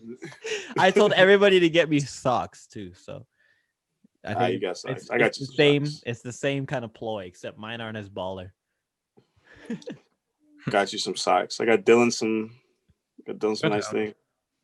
What? Don't tell me. Dylan, did you get him a gift yet? No, he didn't get me anything. I really want to get you guys gifts. He got me some nuts and bolts. Nuts and bolts from inventory. Stole them. They weren't doing inventory this year. He just took them. He was like, "Fuck it, they ain't doing it this year." Yeah. Malcolm needs these shits. Malcolm need to mount some shit. Yeah. I need to find a webcam that can mount, because if I can mount that shit up to this little ledge here, then the Twitch streams are gonna be lit. Like double lit. I feel like, I don't know if it was just my screen, but your like mom's little music video things were shifted over to the left a little bit. That's because she kept moving the fucking she kept moving the camera. I'm not gonna lie, after a while. When was this? At the whole time? I think at the end. At the end is but that's when she came through and decided to fucking come and knock the cable over. And I'm like, I didn't do any of this while you were alive. I'm like trying to do. I'm like, I didn't. Your mom's so funny. She like comes up to you. She's like, "This is my son." Yeah, my mom. How's everybody doing? I think she's like, she's emceeing for you. I'm just like, what is you? Like, that happened in real life all the time. I know all the time. It's she moms your sets. That's 100%. And then I don't know what to do. I can't get into my bag after that, bro. How are you supposed to turn up after that? Your mom is in your set, like, this is my son. Like, turn up. I love my mom. I love that she does that shit. It's funny as fuck to me, but at the same time, it is fun. It's fun. I'm just like, God damn it. I there's like a whole other pressure. She's out here. As soon as she gets on, I want to hear some 90s hip hop. I'm like, I didn't request it. I know she gave you the No, my favorite was you immediately played a song. She played like one song before, and I was like, I know. And I'm like, did you play this? I look at it, she's like, no. And then I play it, and then she's like, oh yeah, I played it. I'm like, my mom is you know what I said? It was like a few songs later, right? It was like two songs. It was a song before, bro. Oh my god. It was immediate. Like I was like, I looked away, and then I looked, and I was like, "Is this not the same song that I just heard?" Here's what I hate. I fucking hate that the most. That's why I stopped the song. I hate that so much. But yeah, like, there was a lot of dead air in Jaylin's set. There was. A lot of empty set. Okay, I'm not even gonna explain myself. The only thing I'm gonna say is, fuck, man. Like, I just, I get so uncomfortable as soon as like I'm put on the spot, and my mom is like, "Oh, you want to play? You want to play?" And like I wasn't planning on playing at all. Like no set ready, like jumping, not even like no set ready, just not in the mindset. And then like jumping onto her computer is like foreign land. And today I walked past her. She's in her room and she's like in her office, and she's just like, she's like playing music and shit. I'm like, "What are you doing?" She's like, "Oh, I'm organizing my crates." I'm like, "Oh, good," because I had no idea where I was throughout your whole laptop. I was lost trying to find one fucking. Did you just have the songs loose? What? Just like loose? Did she just have it like loose into the No, mix? she has it, but like it's like hip hop, and then it's like old school, new old school, old. It's like there's but it's not like I'll click it and it's like old school, and it's just like Little John, and I'm like, what is? I'm like, you gotta organize this shit because this doesn't make no sense. I'm like, I'm in the wrong folders or some shit. I'm trying to find 90s hip hop. I got 2002 shit bumping right now. It was just, I was stressed. And then I tried to turn my fucking shit catalog it. She doesn't catalog it by year. But here's the thing, like, I'm not mad because like you don't play on someone else's computer. Like, it's not how you play, you know? You play on your shit. So like my shit is fucked up. And Dylan can't. He can play on my shit because he has a fucking crate that he made. But like, other than that, he doesn't know where anything is. And it's like, when I jump on anybody else's computer, it's foreign land. Unless I. Yeah, I feel like I know you. I feel like I kind of know what's in your crates. I'm not gonna lie. You've listened to my lives so much that you can kind of figure it out.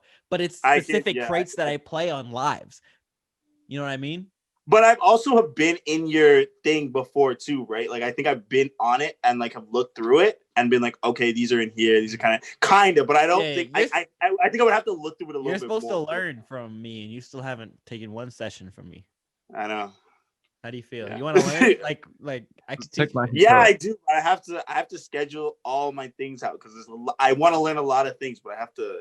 I know. I'm the same way. I'm very sporadic, so I have to now. Things out. It's fucking ridiculous. Right now, I'm editing my video. I have to edit a video for this. Like, my aunt has my aunt has like a really popular like soul page and conscious like divinity and all that kind of shit and like astrological. Like, she's very like soul conscious, and it's like she's got like 11,000 followers on Instagram. It's, like, crazy. My god! So like, she's got this big page, and then she like sent me this fucking link yesterday because we were doing the Twitch. She's like, she sent me this page with like 935,000 followers, and she's like, this is the page that wants to promote you and your mom.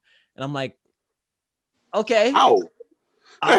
They reached out to her because she tweets about or posts about our shit that we do, and so I got to make a video about me and my mom. So that's something that I'm going to do this week. I'm editing my music video. I have to edit like a little like documentary style kind of like cinematic video for my mom that we're shooting. And then like I have to edit that before like January, like the second week of January, like, and then I have like a slew of fucking music that I still haven't finished to edit, mix, master, record, a whole bunch of shit. So I'm just fucking like drowning right now. Like, I sat in my room and I was looking at the ceiling and I was like, fuck, what do I even start on? Like, what do I do? Yeah, my brain is also like, yeah, it's the holidays. You can just relax. That's also what my brain is saying. It's like, don't worry about it till next year. You know what I mean? Because like my music is set up for a whole month, like January set. Like, I don't have to worry. I have music for the whole year. I don't have to rush on music or anything like that. Like, it's just the video has to be out by Christmas, around that time, like Boxing Day, that time. My mom shit has to be done by January. And that's really, I think, what I have to focus on. That's why I tried to crack out that little portion of the music video right now. So I'm not much for that, but look out for that. Yeah, no. Trust me. That's there though, but that's it. Maybe when I'm back at Sarah's place, I'll come to your place on like a day. I was gonna try to get you to come on that day. I forgot to even ask you, but like, yeah, I was standing there like, what the fuck do I wear? And I'm like, this is why I should have fucking brought Malcolm. But yeah, we'll try to shoot. Even if we don't shoot some, I'll try to make some cover art or something for February. Figure some shit out. I know. I'm gonna be in the. I mean, I would be working way too much, so it's fine. I got a whole bunch of shit on the plate. Yeah. Think about too much shit every day. Yeah, this is the worst. It's like you sit down and then you think of better ideas. That's what happens to me every time. If I sit down and I actually have time, I'm just like don't think, and then like every day, new ideas. Well, that's why I'm glad that I'm able to like sit with all these songs for so long. Like I have fucking time to sit with this shit now. Where it's like, oh, I'm listening to it and it's like, okay, yeah, this song definitely needs ad-libs. Or okay, yeah, no, I need to remaster this, or I need to re-record this whole thing and add this and do this and change this, add a little this, and like I can figure it out. And it's just all about time. Having that time before release. Like niggas out here be fucking like they be releasing songs. No, they'd be making the song and then releasing it next week. They'd be making the song and then releasing it like within 2 weeks, or like. And I used to do that shit all the time. And like, yeah, that's not because you just want to get music out. Oh, and yes, that's the way to do it. Get music out. But if you don't have anything else, like for me, it's like yes, in the beginning, do that for sure. But there's a certain point where you got to just start stockpiling. Like. I don't know. For me, like it's either have the stockpile ready and then come out like Dylan's gonna do. He's gonna blow up and fucking have like billions of songs. Yeah, Dylan, I'm looking at that list on the wall. Yeah, bro. No new check marks on that one. Show him that list, bro. Show him that list, bro. Show him what's good about that, bro. That list is so long. There's like 40 songs on the fucking to-do list to record. Yeah, you're gonna have to mix, and you have to mix all that. And I mix everything. I have no problem mixing them. I enjoy mixing shit, and Dylan's easy to mix. To be honest with you. And like, honestly, I'm not gonna lie. I'll say it right here because anybody watching the podcast is a real one and I really trust them and whatever. It doesn't take me long. Most of my followers. It doesn't take me long to mix and master a song. You know what I'm saying? It takes me maybe like 20 minutes, an hour in the range, depending on how much work I do on it and how much detail they want on it. It's just depending on that. Like Kari songs, like his shit, how many people fucking retweeted that shit or reposted that shit? Too many. It took me like 20 minutes to master that song. I didn't do anything to that song. There's nothing to that song. You know what I'm saying? And like, and when I listen to it, it's like, it's okay. But like when I listen to what I would do now, like that song is not up to par. You know what I mean? And even like my mom was trying to play Wait on the fucking stream last night. I was like, nah, this is not it. Like I don't know. I'm always out here like I'm hating on my shit at all times. At all times. Yeah, I'm surprised you played that song. I was like, all right. My mom likes that. Her favorite? Is that her favorite song? Yeah. Really? Yeah, I don't think my mom has listened to my whole tape. Yeah, I don't think she listened to it. She probably I think she two songs in. She's like, "This is my favorite one." She watched the music video that I made, and she was like, "This is cool." This is the song. She was part of shooting that, so you know. She thought that was cool. But I don't know. I can't wait to drop all this new music on niggas. It's gonna be crazy, especially if they're paying attention. If they ain't paying attention, it doesn't matter. But if they're paying attention, then they about to wake the fuck up. Are you dropping 4? Or are you gonna do the? Are you gonna do the combo? You're dropping 5. Are you doing the? Oh, do you want me to do it? No, I'm not gonna do the combo because it's too late. It's too late. We could do it next year, maybe. Huh? We can plan it for next year, maybe. Next year? No. What? Next year the combo? Yeah, next January. Next January? Yeah, next after year, this January? Yes. Plan it in advance. Yeah, with we can do the 2 songs plus the video. Do a whole thing as like the first week of year for 2022. Yeah. Or 2021. 2022, nigga. What song? I don't know. You'll make new songs by then. I'll have like a billion songs by then. Yeah, we'll choose 2 good songs that we feel together. Okay, yeah. The thing. That's what I'm saying. Yeah. I know. Okay, it's too late to do that one, but that's a good idea. We could do that. Yeah, no, happy. It's always I got to do the Happy New Year.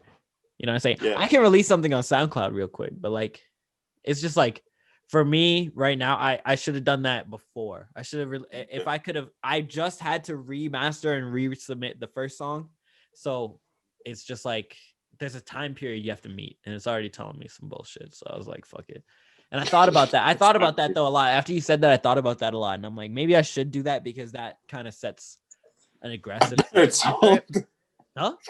What? That sets the tone for it. Yeah, it sets a good tone. You know what I'm saying? But at the same time, I can hold that and kind of just drop that and make it like a really dope video and make it like a big release. Yeah. So we shot that whole video, the whole next video that I'm about to show everybody on iPhone. We need a videographer. Who shoots videos? These niggas cost too much, bro. That's why I'm trying to do this shit myself. To be honest with you, I'll do this shit all myself. I'll eventually buy all the equipment. I have 2 DSLRs. So I have 2 DSLRs and 2 iPhones, counting Dylan's. I'm gonna find a nigga that shoot video. He ain't find someone low key. These niggas be trying to charge me $2,000. I'm gonna find a nigga who got nothing to do with his life, and I'm gonna be like, yeah, man, for sure. Shoot some video. But I believe it. I know I will. $2,000. 2 bills. That's why I charge racks.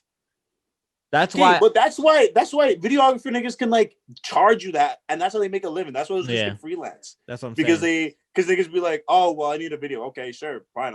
2 bills. 2 Gs. That's 2 Gs, bro. 2 Gs, not 2 bills. 2 Gs. Oh, sorry, 2 Gs. 2 grand, bro. $2,000. Racks on racks. I respect it, but like, and I'm gonna do it. That's why I want to do it myself. So like, if I can learn it and get to the point where it's like I can charge niggas at least $1,500. We good. And then that way I can I can unlimited do mine. I can do Dylan's. I could do releases for you. Once you get your shit popping, your fucking, you want some nice t-shirt photos and nice videography of you and your fashion lines, bro. I'll charge you only like $100. Yeah, I'll only charge you. Oh, whoa. 50 bucks. I'll charge you $20. So charge me $0.00 to check the card. Okay, no. I'll just charge. All you gotta do is make sure. I have Popeye's chicken sandwich. That's right. I'll give you the collection too. That was. And I thought that was the collection too. That's the trade-off. That's all. I thought that was a given. I didn't think we'd have to talk about that. Yeah, I thought that was. Yeah, that's what I thought that was a given. It's a given. The collection is a given. The Popeye's chicken sandwich was deliberated. Delivered. Are there any topics in the world that we got to talk about that's been going on? Anything crazy? Oh, Malcolm. Yeah. We're gonna get superpowers. What do you mean? December 21st, bro. Black people are gonna get superpowers, bro. Twitter said it. What? What? You don't know? You didn't hear about this? You think it's just said that? Hold on. This is the truth. All right. You don't believe? I believe it. I gotta pee so bad. Why do I always have to pee? Does anybody else have to pee, or is it just me that has the weakest bladder? All right, we're gonna come back to these black people being superheroes. All right, we back. It's fucking hilarious. So yeah. Hold on. Let me download this photo real quick. Let me be right back here. Hold up. This is fucking hilarious, bro. I need this shit, bro. So December 25th, apparently, or 21st, apparently, we're gonna all have black people are gonna have some fucking superpowers. I don't know how. Something to do with vaccines, but we're not gonna have the vaccine put in us by the 21st, unless you're a healthcare worker or very high risk. So sucks to suck. Yeah. Well, at the same time, I just don't see it. Yeah, we won't see it till probably this time next year. It was funny as fuck. I don't know if it was Tech News Day or Weekly Weird News or whatever the fuck it was, but they Elliot showed like his place in where he would be in the coronavirus vaccine thing, and it's like third from last after like millions and millions of people. It's fucking hilarious. Well, that's where we're all at. I'm essential. No, man, you ain't that essential. I'm last tier essential. You higher than me. You a couple million up from me for sure. I don't know. I asked Todd about it, and I was like, "Does that mean I'm gonna get it?" He's like, "I don't think so." No, they go more off at age. Right. So if you're young, they don't care about you. Apparently, a 20-year-old died today. Yeah, 20-year-old dies every day from corona. Yeah. Yep. From corona, they die every day. I didn't know this. Are you joking? Oh my god! Yeah, that's just fucking perfect. Yo, send that to me. That needs to be my wallpaper background. That is hilarious. Wow. So fucking funny, bro. That needs to be my fucking desktop background for sure. It needs to be added to the collection. I don't know if anybody else does this, if they own a PC or not, but like owning a PC, I just always want to fucking have like a whole bunch of awesome desktop backgrounds. Right now, it's the Kool-Aid guy, but he's like a big coffee jug instead, and he's holding coffee, and there's a bunch of coffee beans around him, and he's like, "Oh yeah," but it's super like he's fucking cracked out on coffee. So like I like shit like that. I like fucking funny wallpapers, bro. I think they're cool. Does anybody else do that? Is that just me? Dylan Fisher. That's just you, dog. No, Dylan Fisher did it. Yeah. Did you do it? Confirm this. Confirmed. Yeah, I have a cool one. He has cool ones. I'm He has it joking. on his MacBook. It sounded pretty cool. I can't even lie. I'm a caffeine addict. Oh, you know what else is happening? For 21st of December, for the first time in like 1,000 years or some shit like that, Saturn and Jupiter are gonna align. Oh, I think that's create why. a bigger star too.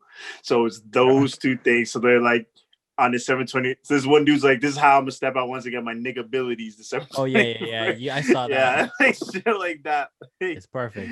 Hey, we gonna check in December 25th or 26th, and we're gonna see how we feel. We feel any different? We got any super strength, X-ray vision? We fly in any kind of shit like that? I'm be checking in on you, Malcolm. You 100%. I might have half shit. You know what I'm saying? You want to see me, bro? I'm be like, "Oh, I'm in Paris right now, bro. I got speed right now, nigga. You are fast. That would be a good superpower for you, bro. You'd be like the Flash out here. Fucking Usain Bolt is already fucking black, so I guess you would be the black Hussein. Hold on, I got another one here. I got some more here. This is why people don't watch the podcast. Why? Because we don't do shit. Watch it. How many people watched it the last time? I didn't 16. Lowest 16. Lowest count we've gotten so far. I think it's because we're not together in person. I think so too. I think that's why. I think it's not nearly as good. I think it is as good. Honestly, I think it's as good. I just don't think people give it a shot. I don't know. Sorry, go ahead. Sarah was telling me that she likes it more when we're just like talking. Well, talking what? When we're just like talking about like just like random shit as opposed to having topics. Yeah, I think. Yeah, I mean, I kind of like it. I like that shit too. I like it more where it's just we're hanging out. You know what I'm saying? Yeah. As opposed to like where it's structured and like we can talk about topics and like things can like intertwine, but it's like that's hilarious. That's hilarious.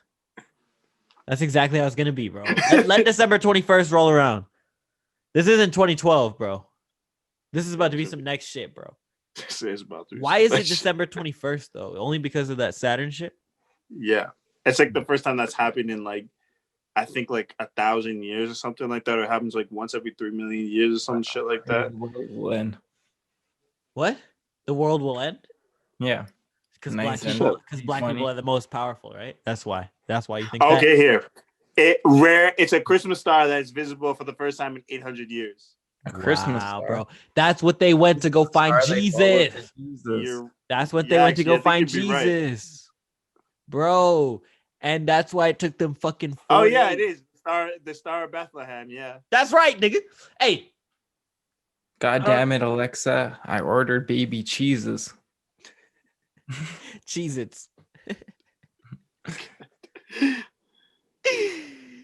God damn it, Dylan. What the fuck kind of cheesy shit was that, bro? Dylan Fisher, bro. Dylan Fisher, everybody. Showed so off you can swords last episode. So it was nice. They say experts say you can see the Christmas star can be seen by unaided eye just after sunset on December. A native eye. This is unaided eye. You need to get out these native people, bro. You're white, bro. You're racist. Dylan is the racist one, if we can't all tell. I'm not. This, bro. I'm pulling up. This is how me. Brown people around Jaylin. This is what it's gonna be. This is me and my family gonna pull up like this, bro. I don't even know what. What movie was this? I can't even remember now. What movie was this? I have never seen that. That's hilarious. I don't remember. Who that? Fuck. Now I gotta look that shit up now. But anyways, yeah, it's like the first time in. First time in like 800 years. Yeah, 800 years. That's crazy. Do you guys think pulling out works? Pulling out what? Like pull out game? Yeah. Do you think it works? I can confidently tell you scientifically no, but I don't know. You're saying it does. I don't know. I still don't have a child, so so can't go wrong with those facts. I agree with you. I'm just sorry. It was a question. Why did that come? What? You thinking about it? You're like, did I pull out last No. I haven't seen anybody in a long time. It's restriction. It's COVID restriction, you know. I was wondering how you felt. How do you feel, Dylan? Up and away. That's what that shit's called. I don't know. I feel like you just got to do it. I don't know. I feel like if you fucking and you feel like you're gonna bust, I pull out. I just always pull out. Bitches be telling you to come inside them. I pull out. I don't. Isn't that crazy? Yeah. Nope. Isn't that crazy? No. Isn't that crazy? I find that crazy. Am I the only one that finds that insane? No, I think that's fucking crazy. I look at them. I'm like, come inside. What? Mother Nature. No. That's what you're saying. You ride like that, Dylan. You ride. No. You ride like Dylan. that. Wow. No. Okay. No. We know how you So ride. You don't have to lie. Dylan leaves. Oh, No. I learned about something crazy today. Crazy. Okay, and I think this is why I brought it up. This is a great segue. Have you ever heard of soaking? Soaking. Either of you? I don't know if I want to. Like anymore. in the tub? No. Oh, God, no. Like Epsom salt soak? No. Mormon people, right? This is like something apparently that they do to not fuck. They go in, but they don't move, and they call it soaking. Oh yes, I've heard of this. I have heard of this. Yeah, you heard of this? Yeah. You heard of this? Okay. Yes, so what can you say about this? Can you bring something into this? Because I can't. It is some crazy shit. I can't really bring more light into it other than that. Like it's like very common amongst Mormon. Right. Like they do it. They put it in and just like so. So like you put it in. You put it in and you just stay there. You just leave and you don't move because you're not allowed to have sex. But that's penetration, no? That's penetration. That's penetration, right? Oh, you guys gotta leave penetration them. already. You're going. No, Christian kids. That's a gray area where if you meet God, you can make a case for yourself.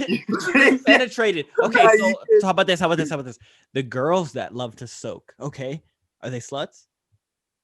Let's say like a whole week goes by. This bitch fucks like a new guy like 5 days in the week. Is this bitch a soaking slut? Is this because she's no longer a virgin, right? She's been penetrated by like how many different dudes? I guess. Even if that's true. Fuck, she's not a virgin. Even if they didn't fuck, she's not a virgin. Hymen destroyed. Okay, but they, literally, yeah. Huh? Nothing. I mean, literally has been penetrated by every dude in her Catholic or Mormon class, whatever it is, but still classifies herself as a virgin. Yeah, so that's a moral gray area. Is it not? Soaking that's is how like Jesus it's humanly it's a moral gray area. But if they're going to heaven, like I think in the Bible it specifically says penetration multiple times. That's so then they're breaking because when it talks about so Dylan, okay, wait. Because when it talks about sex, like as far as I can remember, like it's very specific. Like when it talks about like gay, like if two men have in bed together, penetration. It says penetration. Yeah, right? penetration is very like it's specifically underlined. Yeah, it's specifically penetration. But then what I off translation. But the Mormon Bible is different. The Mormon Bible is not written like a Christian Bible. It's written completely different. So there's different rules. So who's it written by? Hold on. It's by a guy. It's by a guy named Joseph or some shit. So if he just says sex, you could get it. That's a moral gray area. So you could get it. Hold on. Dylan. So then that leaves me to this question. Your best friend was dating a Mormon, okay? Did he soak? Hi. Do you think he soaked? Call her right now and ask her. I don't give a fuck, bro. Call that. Call. That's Ryan Moses. I should be calling Talia right now, asking her about that. Is bro. she Mormon? Call her right now. I don't think so. Do I have her phone number? Is she a Mormon? She was in the Mormon church for a long time. Actually, I bet you she'll answer too. See, the crazy. That's the crazy thing. She'll probably answer. That's the fucking. No, the crazy thing is she'll probably know what we're talking about. Yes, you will. See, I just learned about this today, and I am just like, I've been so dumbfounded. I can't even remember the last time I'm calling. I can't remember the last time I heard that though. I heard it though for sure. Right. Let's see what happens. She totally put, bro. She pressed decline. You said I know she pressed decline. Okay. Oh, it's all good. It's all good. Yo, it's all good. Listen. Okay, she's probably my whole probably busy. I don't even know what. Okay, no. What if a girl hits you and is like, "Come in," like, "Oh, like but you can't fuck. You can soak in me." But that's the thing. It's like, do you pre-plan? Are you pre-planning this? Are you pre-planning a soak sesh? Do you take that? Are you pre-planning a soak sesh, or are you falling into a soak sesh? Is this an unwanted, an unwarranted, and uninvited? That's like going to wing night and just licking the bones. That's all you get. You get nothing else. You just got sauce all night, bro. You got sauce and bone, bro. That's all you taste. But here's the thing: it's like for Mormons, you can't even masturbate. So like you pull out, you can't even you can't do nothing. You can't do nothing. So if you think they not. So, no, I think I wouldn't be surprised if guys nutted. They put it in because they're so excited. That's what makes me like if you just like in that space, like I don't know, like maybe. Well, here's the thing, like it depends on. For me, there's women that if I'm really attracted to them, doesn't matter. I'm a quick nut man. I'm not afraid to admit it. If you are like a 10-10 and like you are super attracted to me, it's over. But if you like, I guess not regular, but like if you're not like linked to my soul, you know what I'm saying? We can go all night, and it's just like, so it's just like that. I guess has a big role to play with the soaking as well, because like you can be like, for me, I feel like if we were soaking, but you can imagine you get limp in the soak, and then you're done, and that's it, and like you could go limp in the soak, and that's what I'm saying. But that's what I think. That's what's gonna end you. That's what's gonna end you is the limp soak, and then you're gonna be known as the limp soaker. And that's it for like if you don't move town or whatever, get out of that friend group or whatever. It comes down to the girl. She's a slut. How big is that hole? Right? This thing. How big is that hole? Hold up. It's all about how big that hole is. Hold up. But like, can you like next time you link, can you offer that to a girl? Can like if a girl comes over, be like, nah, can I soak in you? Can I soak though? Can we just soak? Or don't even tell her. Just like go in. Just go in and don't move and just look at her in her eyes and just be like, she's like, what are you doing? Deep look at her eyes. Just soaking. This is so fucking hot. Like the next level for dry humping. Yeah, bro. That's it. That's right up there with dry humping. That's like right when you're there, but you're not there yet. You know what I'm saying? That seems like it's like you're both wearing your underwear and you pressed up. That seems like some 16-year-old shit to me. You know what I'm saying? Like if you're 32 years old soaking, like what? You're 30. I don't think they're 30, but I think they're like 20. Even if you're 20, 25 plus. Oh no! Even if you're 25, 26, and you're soaking, what are you doing? 22? You're confused. That's wrong. You're confused. I think you're confused. Also, I think you got it fucked up. Me? No, I'm them. If you got it fucked up because you in there. How like if you soak more than 10 times and you still okay with just soaking, there's something wrong up here. You got it fucked up because you need to fix this, bro. Yeah, no, because honestly, you're like trying to be the Pope or something. Yeah, who are you trying to? I'm not impressed.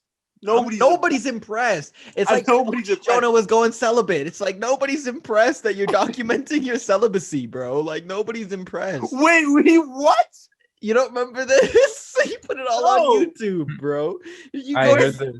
OG Jonah? Yeah, he was like having like some like celibacy shit where he wasn't having sex or wasn't masturbating or anything like that, and he was like talking about it all the time, like about everything like so openly on his like either his YouTube or his Instagram or something like that. And it was just so uncomfortable. I had to unfollow. I think I followed him at that point. I think I saw like I unfollowed him at that point. This shit, bro. I unfollowed him at that point, and I was like, no, thank you. No, thank you. I don't need to know about this. That's how I knew he broke up with his girlfriend. His girlfriend was a smoke show, bro. Ooh, bro, let me tell you. But anyway, yeah, that shit is just like it was funny as fuck to me. I don't know why I even heard this joke this one time where this monk is like hand copying all these, I forget what you call it, but the things in the scriptures, Bible. bro. Scriptures. Thank you. The hand copying the scriptures, and he hires a new helper to come. Right. And he goes up to the Pope and he's like, "Sir, I noticed that we're making these copies from copies. Shouldn't we double check to make sure that it matches up to the original, just to make sure before we distribute it that there's not a big mistake?" Right. And so the Pope says, "Yes, that's a good idea." So he goes down into the tombs and goes, "No shit." Looks through scriptures and looks through the original ones passed down. And then like a day later, he doesn't return. So the new assistant goes down into the tombs and finds the Pope weeping on the ground. And he's like, "Why? What's wrong? What's wrong?" And he's like, "The word was celebrate." Hilarious. Hilarious. And it's already been printed at that point. So it's been copied upon copied upon copied. Y'all niggas fucked up, bro. When they first started doing that shit, I remember learning about when they first started the printing press and all that shit. That revolutionized everything. Once niggas was able to read, what are you doing, bro? I'm getting my superpowers, nigga. Disappeared. Pass them over here, bro. I'm trying to get some superpowers. But like from the printing press being invented to like after that and going into everything else multimedia wise, it's just when was a printing press invented? I can look it up for you and tell you exact date. 1820. Hey Google, earlier. What was the printing press invented? Here we go. Here's what I understood from the website history.com. Johannes Gutenberg invented the Gutenberg press in 1440. 1440. That's the guy. 1440. No, I'm good. Johannes Gutenberg. Like that's a pretty invention. I could see. I visualized the old school photo of like the dude with like the big ass press. And I remember learning about that in school. Yeah. No, what would you say? Yeah, no, I was thinking about that too. Like, that's a relatively simple invention to make. So around the 1400s. How though? How is that simple to cop? Like in all honesty. And they just made the blocks, right? And so they would slide in the blocks. In and make the sentence and make it up, and then but that would take so long, especially back then doing books.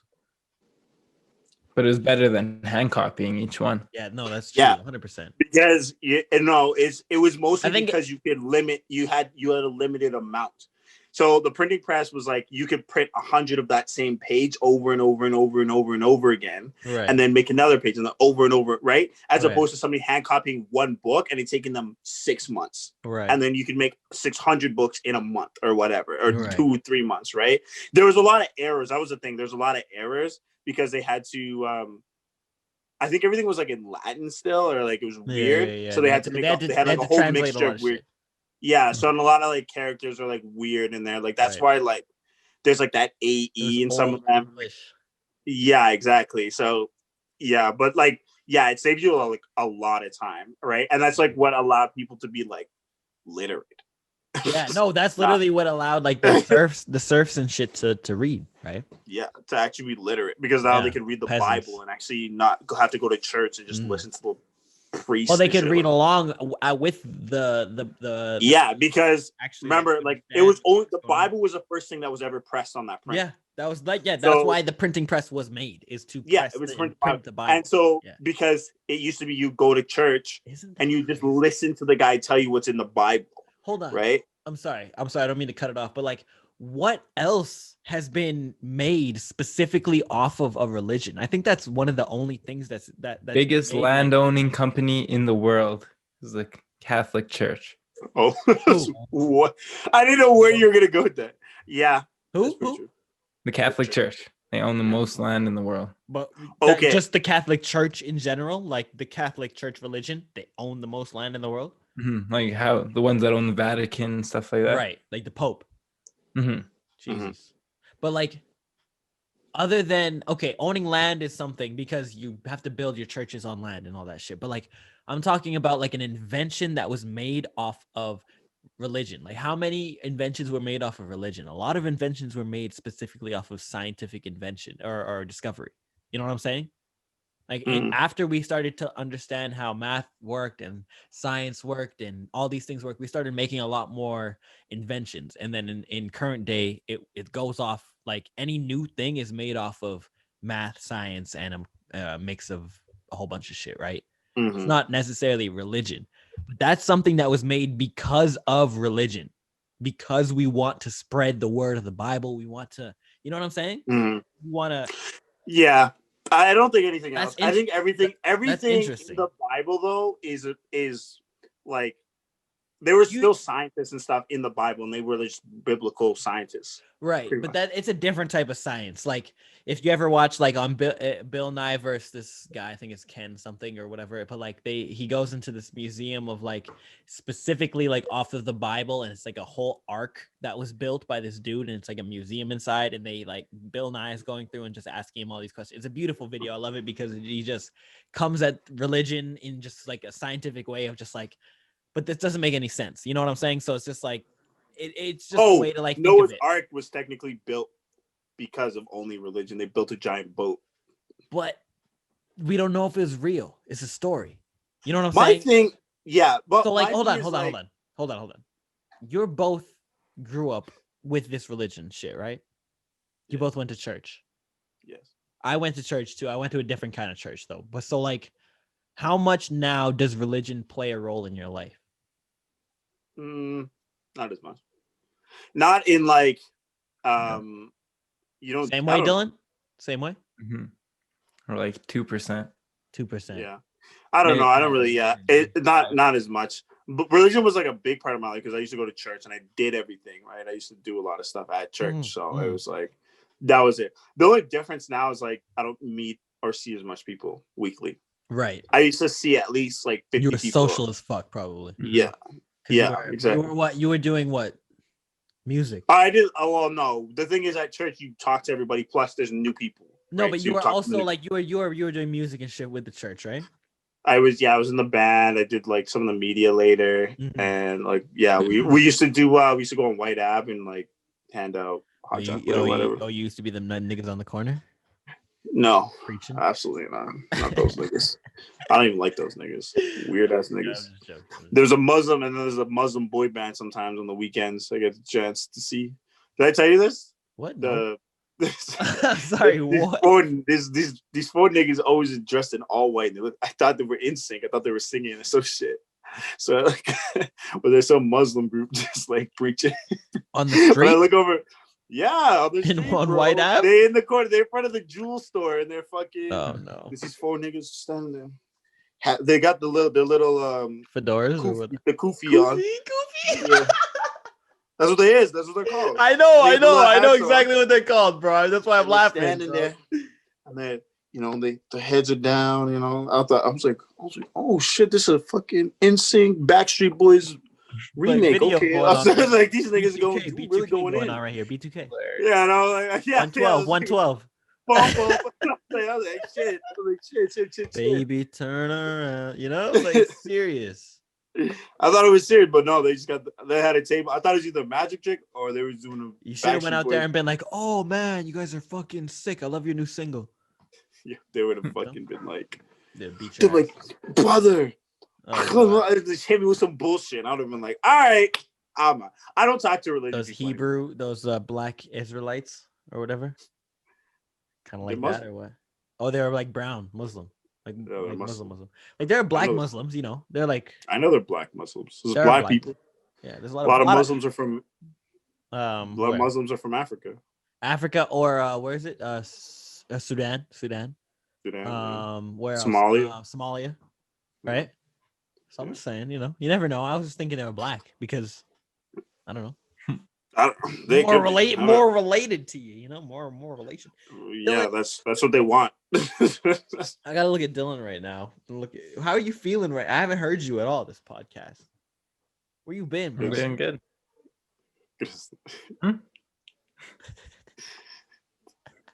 What does that mean, though? You've been good. You've been chilling. You just enjoying the converse. Yeah. Conversation. What were we even talking about? I don't remember. Black people. Oh, we were talking about boy band. specifically for Resident. You were talking about Noah's Ark. I was telling you that Noah's Ark technically was a thing. Right, but I don't think it was real. Like we don't know. Like we know that. Okay, here's the thing. Apparently, it was found on the top of a mountain. Oh, really? Okay, then I take it all back. But here's the thing. I heard that too. I heard that when I was a kid too. But that's a question. It's funny. On the top of a mountain. You heard that as a kid? This is a church lie. Okay, so they're lying in the church. No, there was it was publicized in it was a Christian magazine, but it was publicized. Okay, I see. It was a real thing. I have a question for you. What was church like for you guys as a kid? Because I'm a brown kid. The National Geographic. Okay, hold on. Before you go into that. Okay, actually get into that. Just so get into that before and then we'll talk about that. We can finish this whole thing, yeah. Apparently it's on the top of a mountain. And it's there still? With the outline. They didn't take it into a museum by now? No, because they just need 4 helicopters at once. How do you fossilize it? It's a boat. No, it's been there for millions or thousands. No, wait. The Bible says we've only been here for what, 6,000 years or 4,000 years or some stupid shit like that. Don't matter. It's wood. No. It's gonna rot away anyways and decompose. And if it's on top of a mountain, well, the moisture level stuff is crazy. It's like the fucking pillar or whatever. It's just like some artist like sketched in like the fucking monoliths. Yes, scarred in a fucking a Noah's Ark kind of looking thing into rock to make it look like a fossil, and niggas are like, oh. That's the type of shit I would do if I was that should be fucking hilarious. I would love, like, there's part of me that wants to just say like, and I don't understand why more people don't do this. Maybe there are a lot of people that do this and I'm just fucking unaware. But just to like, there's a certain point I want to get to, either where I'm rich enough or where it's just like, I don't give a fuck at this point. I'm just going to sell off all my shit. And I just want to explore the fucking world. Like the Amazon, like all these places that are kind of like dangerous and kind of like unknown. But like, you know what I'm saying? Just kind of like, fuck it, climb a mountain, explore the rainforest, like go through the desert. Like, I'm sorry, what?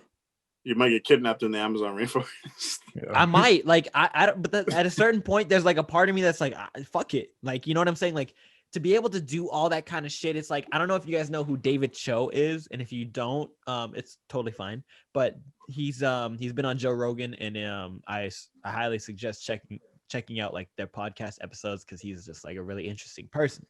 And like, it's people like him that have gone and just done like certain things where it's like you go and you live in the Amazon with like this tribe that has no contact with like civilization and like what real. Yeah, why don't you just go get an anthropology degree and do that too? But like, I don't give a fuck about school. I don't care about school. Like, and I don't care about getting paid for it either. I care about like experiencing a lot of shit. And like, that's the main reason I want to have money, is so that I can take my family to like, you know, Egypt and Africa and Fiji, and like India, to the middle of the Amazon jungle to get kidnapped. No, none of that shit. I want to take them to. I want to take them to see the world. But for myself, I think that at a certain point, especially like before I hit like 30, like I definitely want to, like, if I have the money, like, just, you know what I'm saying, kind of like experience, like, even if I don't come back, bro. I'm one of those niggas that never really like thought I was gonna live for a long time. So even if I don't come back, it's all good with me. Nah, nigga. I got enough music to release for years. Listen, like, I took an anthro class, and like, it seems like fun.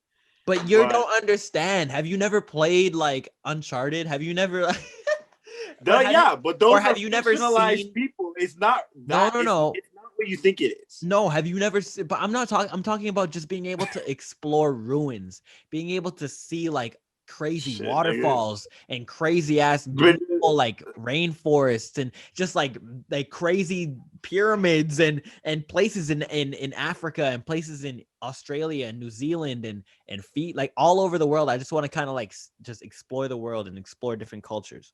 I think that shit is crazy. You know, I say that's wrong. I'm not saying that's wrong. I'm just thinking like I'm just talking about the most dangerous shit. I'm just like, don't cook that up. I don't mean think that like that's that what shouldn't it is. happen. I would Like, much rather go on tour and get paid to do all this shit and see it all that way. But like, if it takes me having to like sell all my shit at like the age of like 28 and like, you know, get on a plane and do it, I might do it. You never know. I'm crazy. Yeah, just get one of those nomad jobs. You fly around the world, do your job anywhere. I would love to be like a fucking vagabond. Anyways. No, I know what you're saying. Yeah, it'd be cool to like travel the world and do shit like that. Just do stupid shit. I don't know. I'm dumb. Maybe I'm crazy. Maybe I'm crazy. How you feeling? You tired of it? How you feel about that, Dylan? Yeah, I would love to travel the world. Like that though? Like dangerously? Actually, no. Like Amazing Race style like, or no? No, I'd like to go on a guided tour with some big Sherpa? Australian guy who sounds like he knows what he's doing and can get me out of trouble.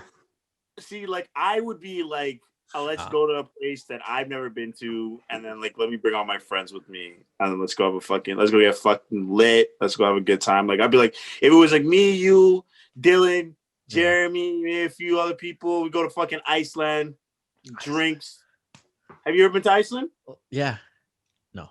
Have you? No, you haven't. Exactly. I wish. You see, you would believe me if I said yes though. I was gonna be asking. I was like, what was it like? He was like, fucking hot. Warm. Hot nigga, shut up. That's what I remember. Like, yo, let's go. We hit the hot springs. We got a nice fucking presidential suite. We all got, it'll be a fucking nice joint, right? Or we all go to fucking, I don't know. It's different. It's Brazil.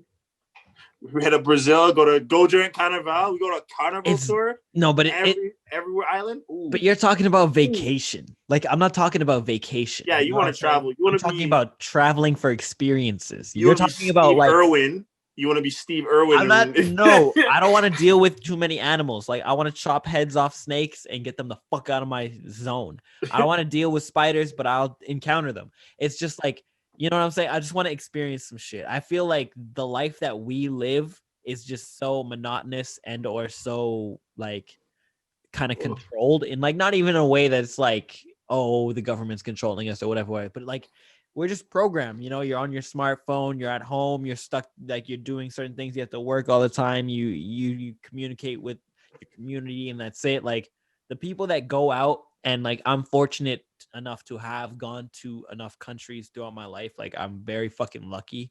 I don't know how I have, but I've been able to go to places that aren't here. And it's just like, I've learned so much just from that alone that it's like, I can't wait to actually be able to either, if it is on tour, if it is whatever I have to pay out of my own pocket, I just can't wait to go and experience like real fucking life, bro. Cause this shit ain't real life. You know what I mean? Well, yeah, it's a simulation, bro. Oh fuck. I'm out here. Can you see me? I'm like stuttering. Yeah, we can see you. No, I know what you're saying.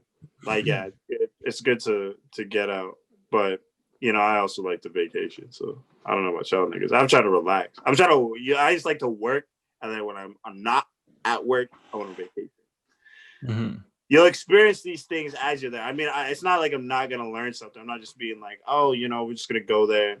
Mm-hmm. Well, no, of course. But I'm talking about doing some like stupid. But I do also want to do that as well.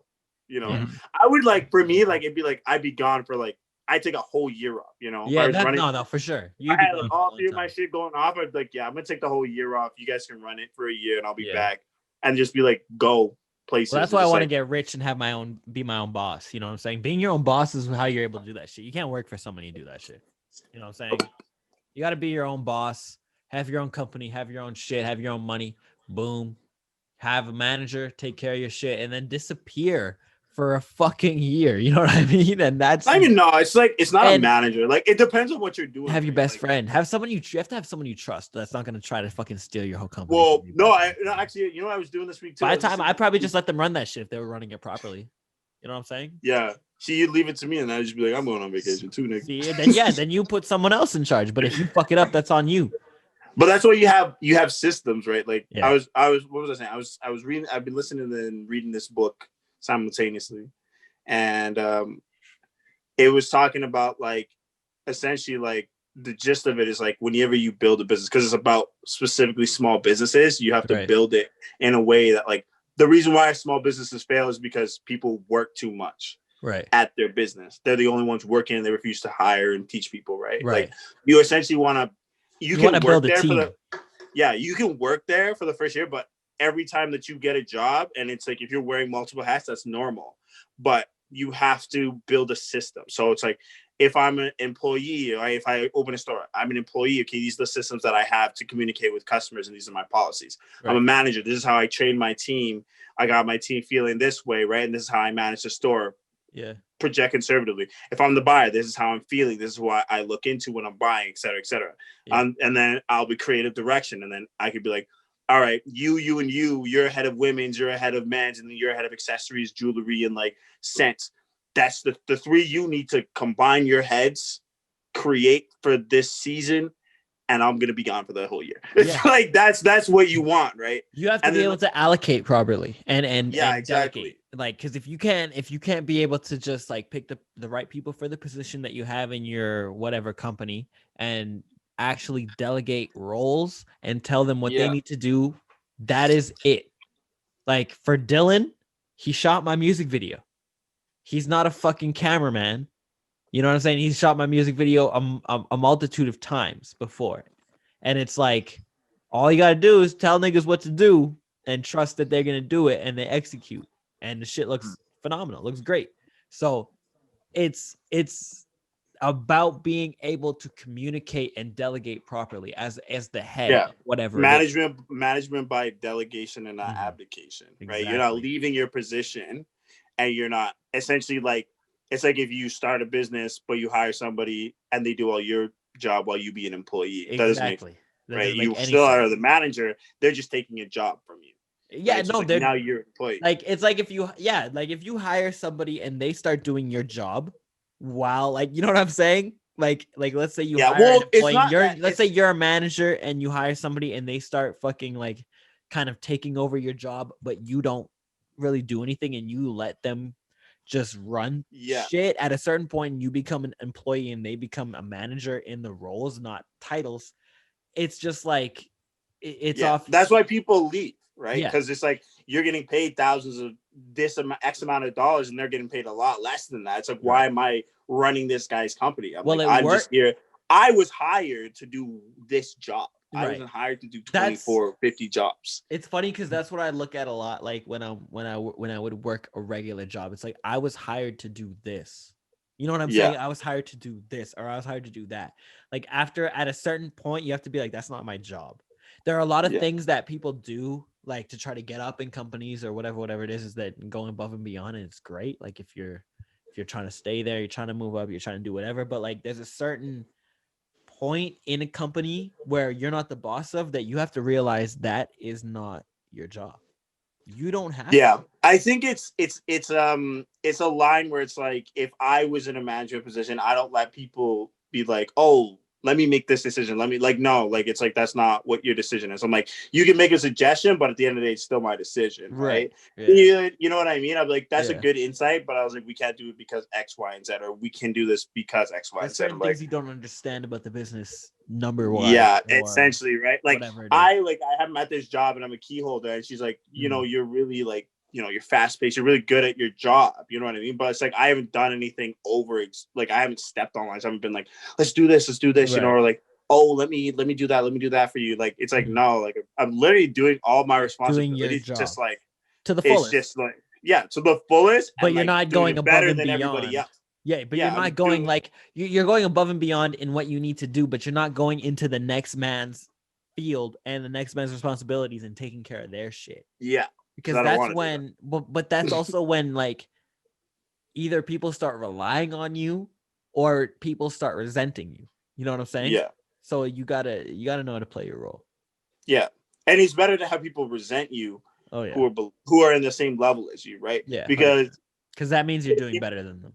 Yeah, exactly. That's the whole point, right? And like, you want niggas be hating on you. You want that shit. That way, that means you win, bro. It's hilarious because like I got this key holder promotion and then somebody else got the key holder promotion too, but there was it was a little bit more salty that I got the promotion because like, it was a little mix up. They thought I just got it and they didn't get it. And they was a little bit, upset about it. What the fuck is this? And they're like, I have better availability, et cetera, blah, blah, blah, blah. Right. And I was like, no. I was like, I come in every weekend expecting to put up these amount of numbers. And I'm disappointed if I don't put up these numbers. You know what I mean?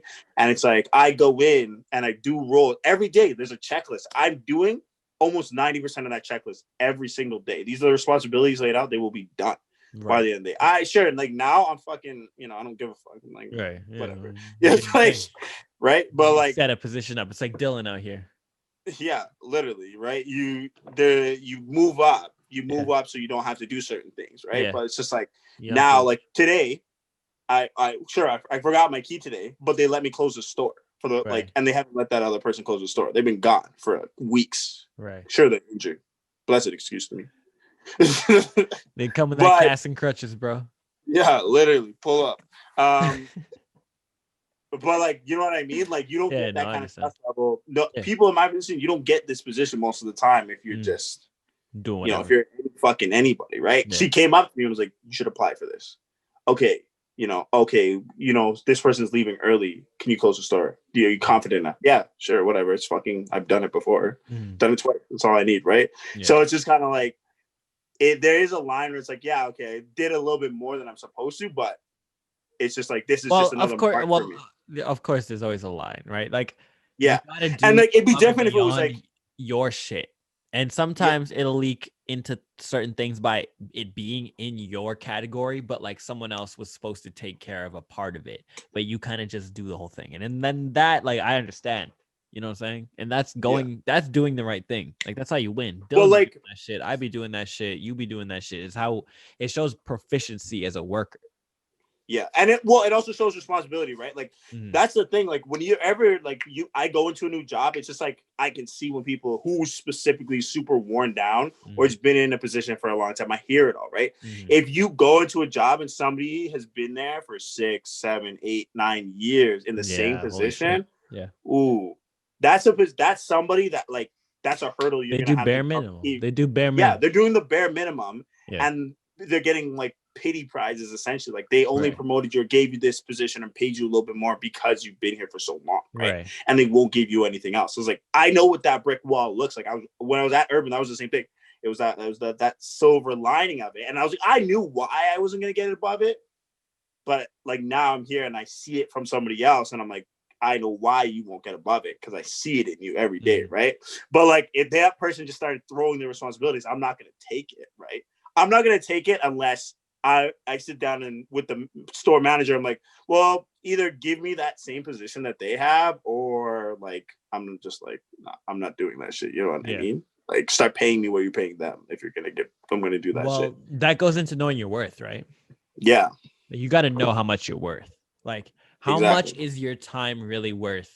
And like it's hard to really bargain when you're with like a corporation. You can usually like get an idea into your manager's head, and like a couple months later showing like you can work, you'll see that you might get a promotion here and there or whatever. But like I feel like it's hard to like know your worth when you're working for somebody else, because they always they don't want to, like, as someone who works for myself, like I would never want to like give somebody, like, depending on who they are, you know what I'm saying, and how good they are, then I'd give them their worth to what I think, but that's not what they think their worth is. You know what I'm saying? Like, I think if I have Dylan do a job for me, like, or a DJ gig or whatever, and it's like a $500 gig and I take like $75 from it, so he makes like $425. Who knows? He might feel like that's amazing and that's great for him. Or he might feel slighted and be like, nah, I deserve that full $5 because what the fuck? Like, what the fuck?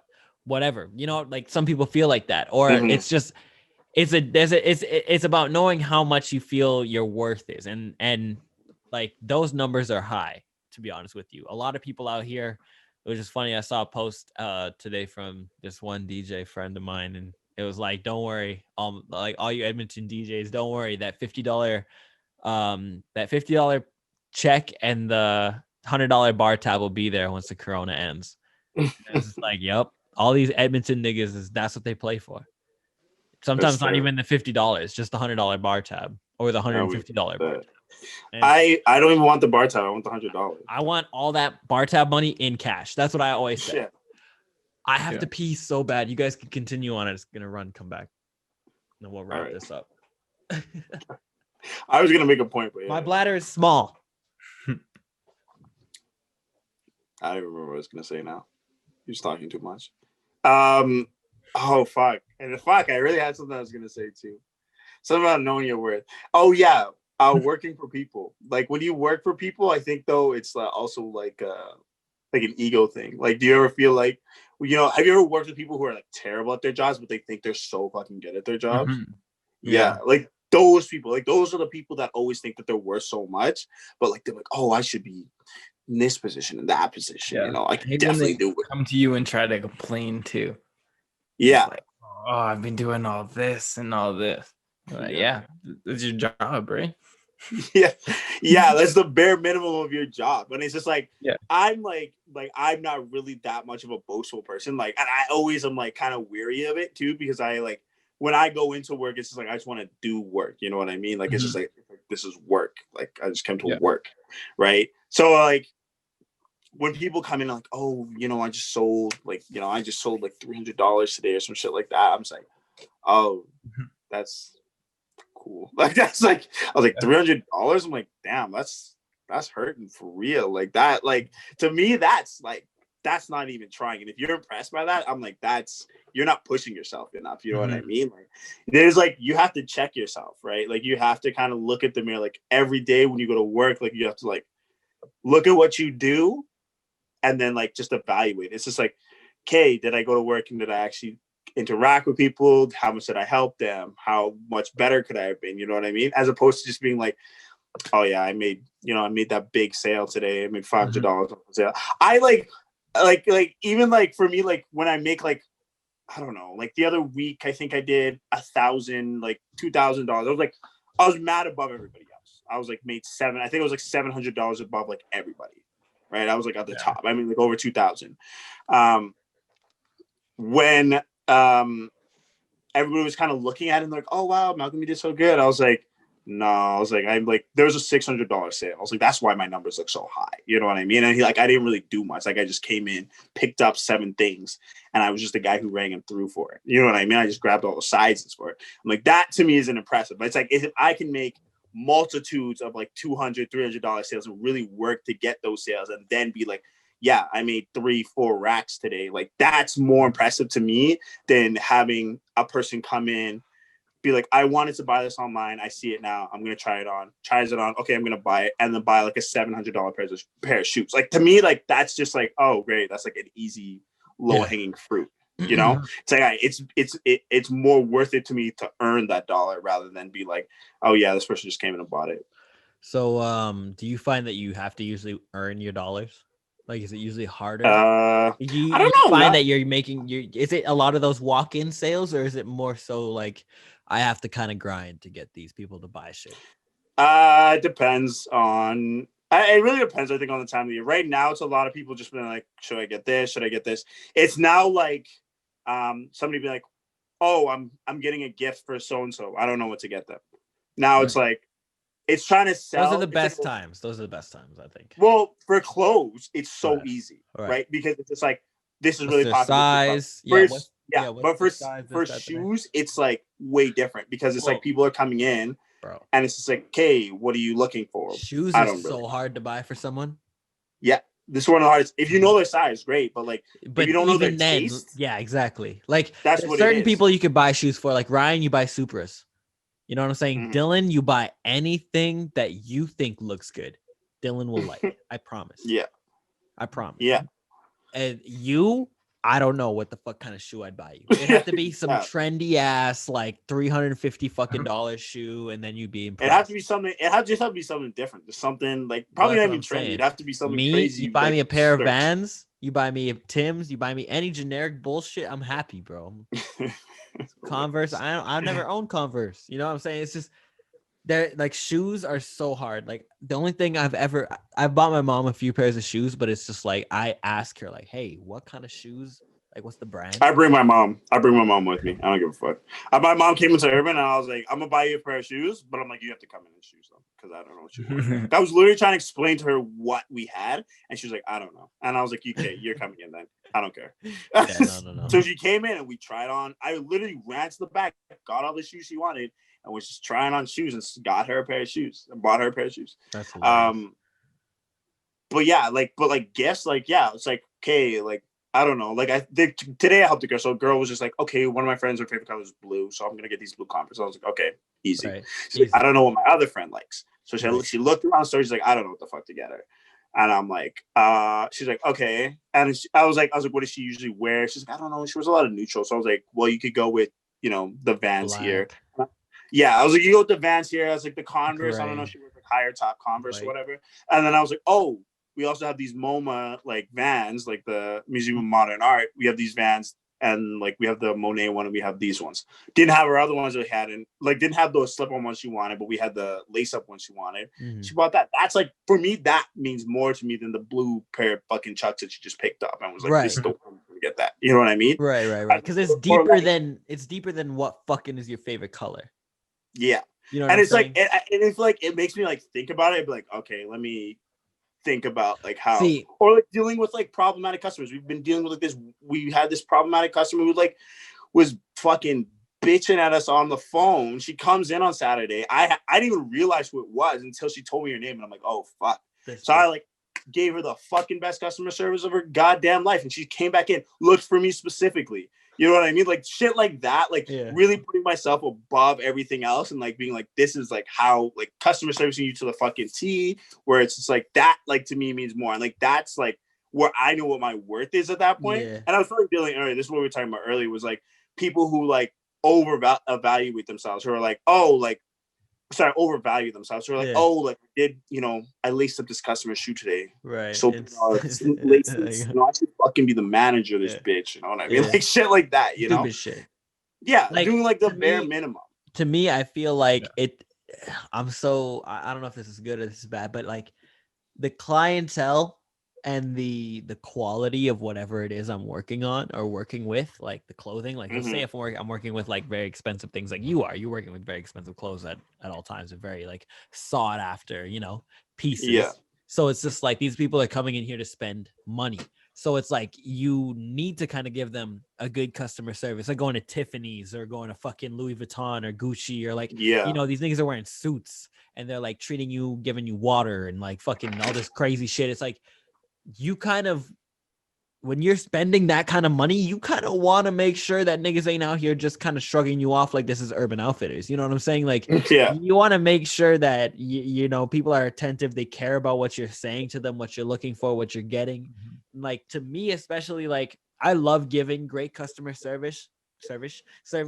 Like, I loved being able to do that and, like, connecting with people. Like, that's something that was really, especially, like, I only worked in that weed store for 2 days, but, like, I'm pretty sure I gave the best customer service they've ever seen in their life because like I know weed, you know what I'm saying? And I know people. So it's just like these guys are coming in, construction workers, like whatever rough day. And I talk to them about their day. I know I lived right next to a construction site. I watch these niggas every day. I know the fucking shit that they go through. I'm like, any troubles on site today? Any bullshit, blah, blah, blah, blah, blah. This kind of that. They talk to me about that.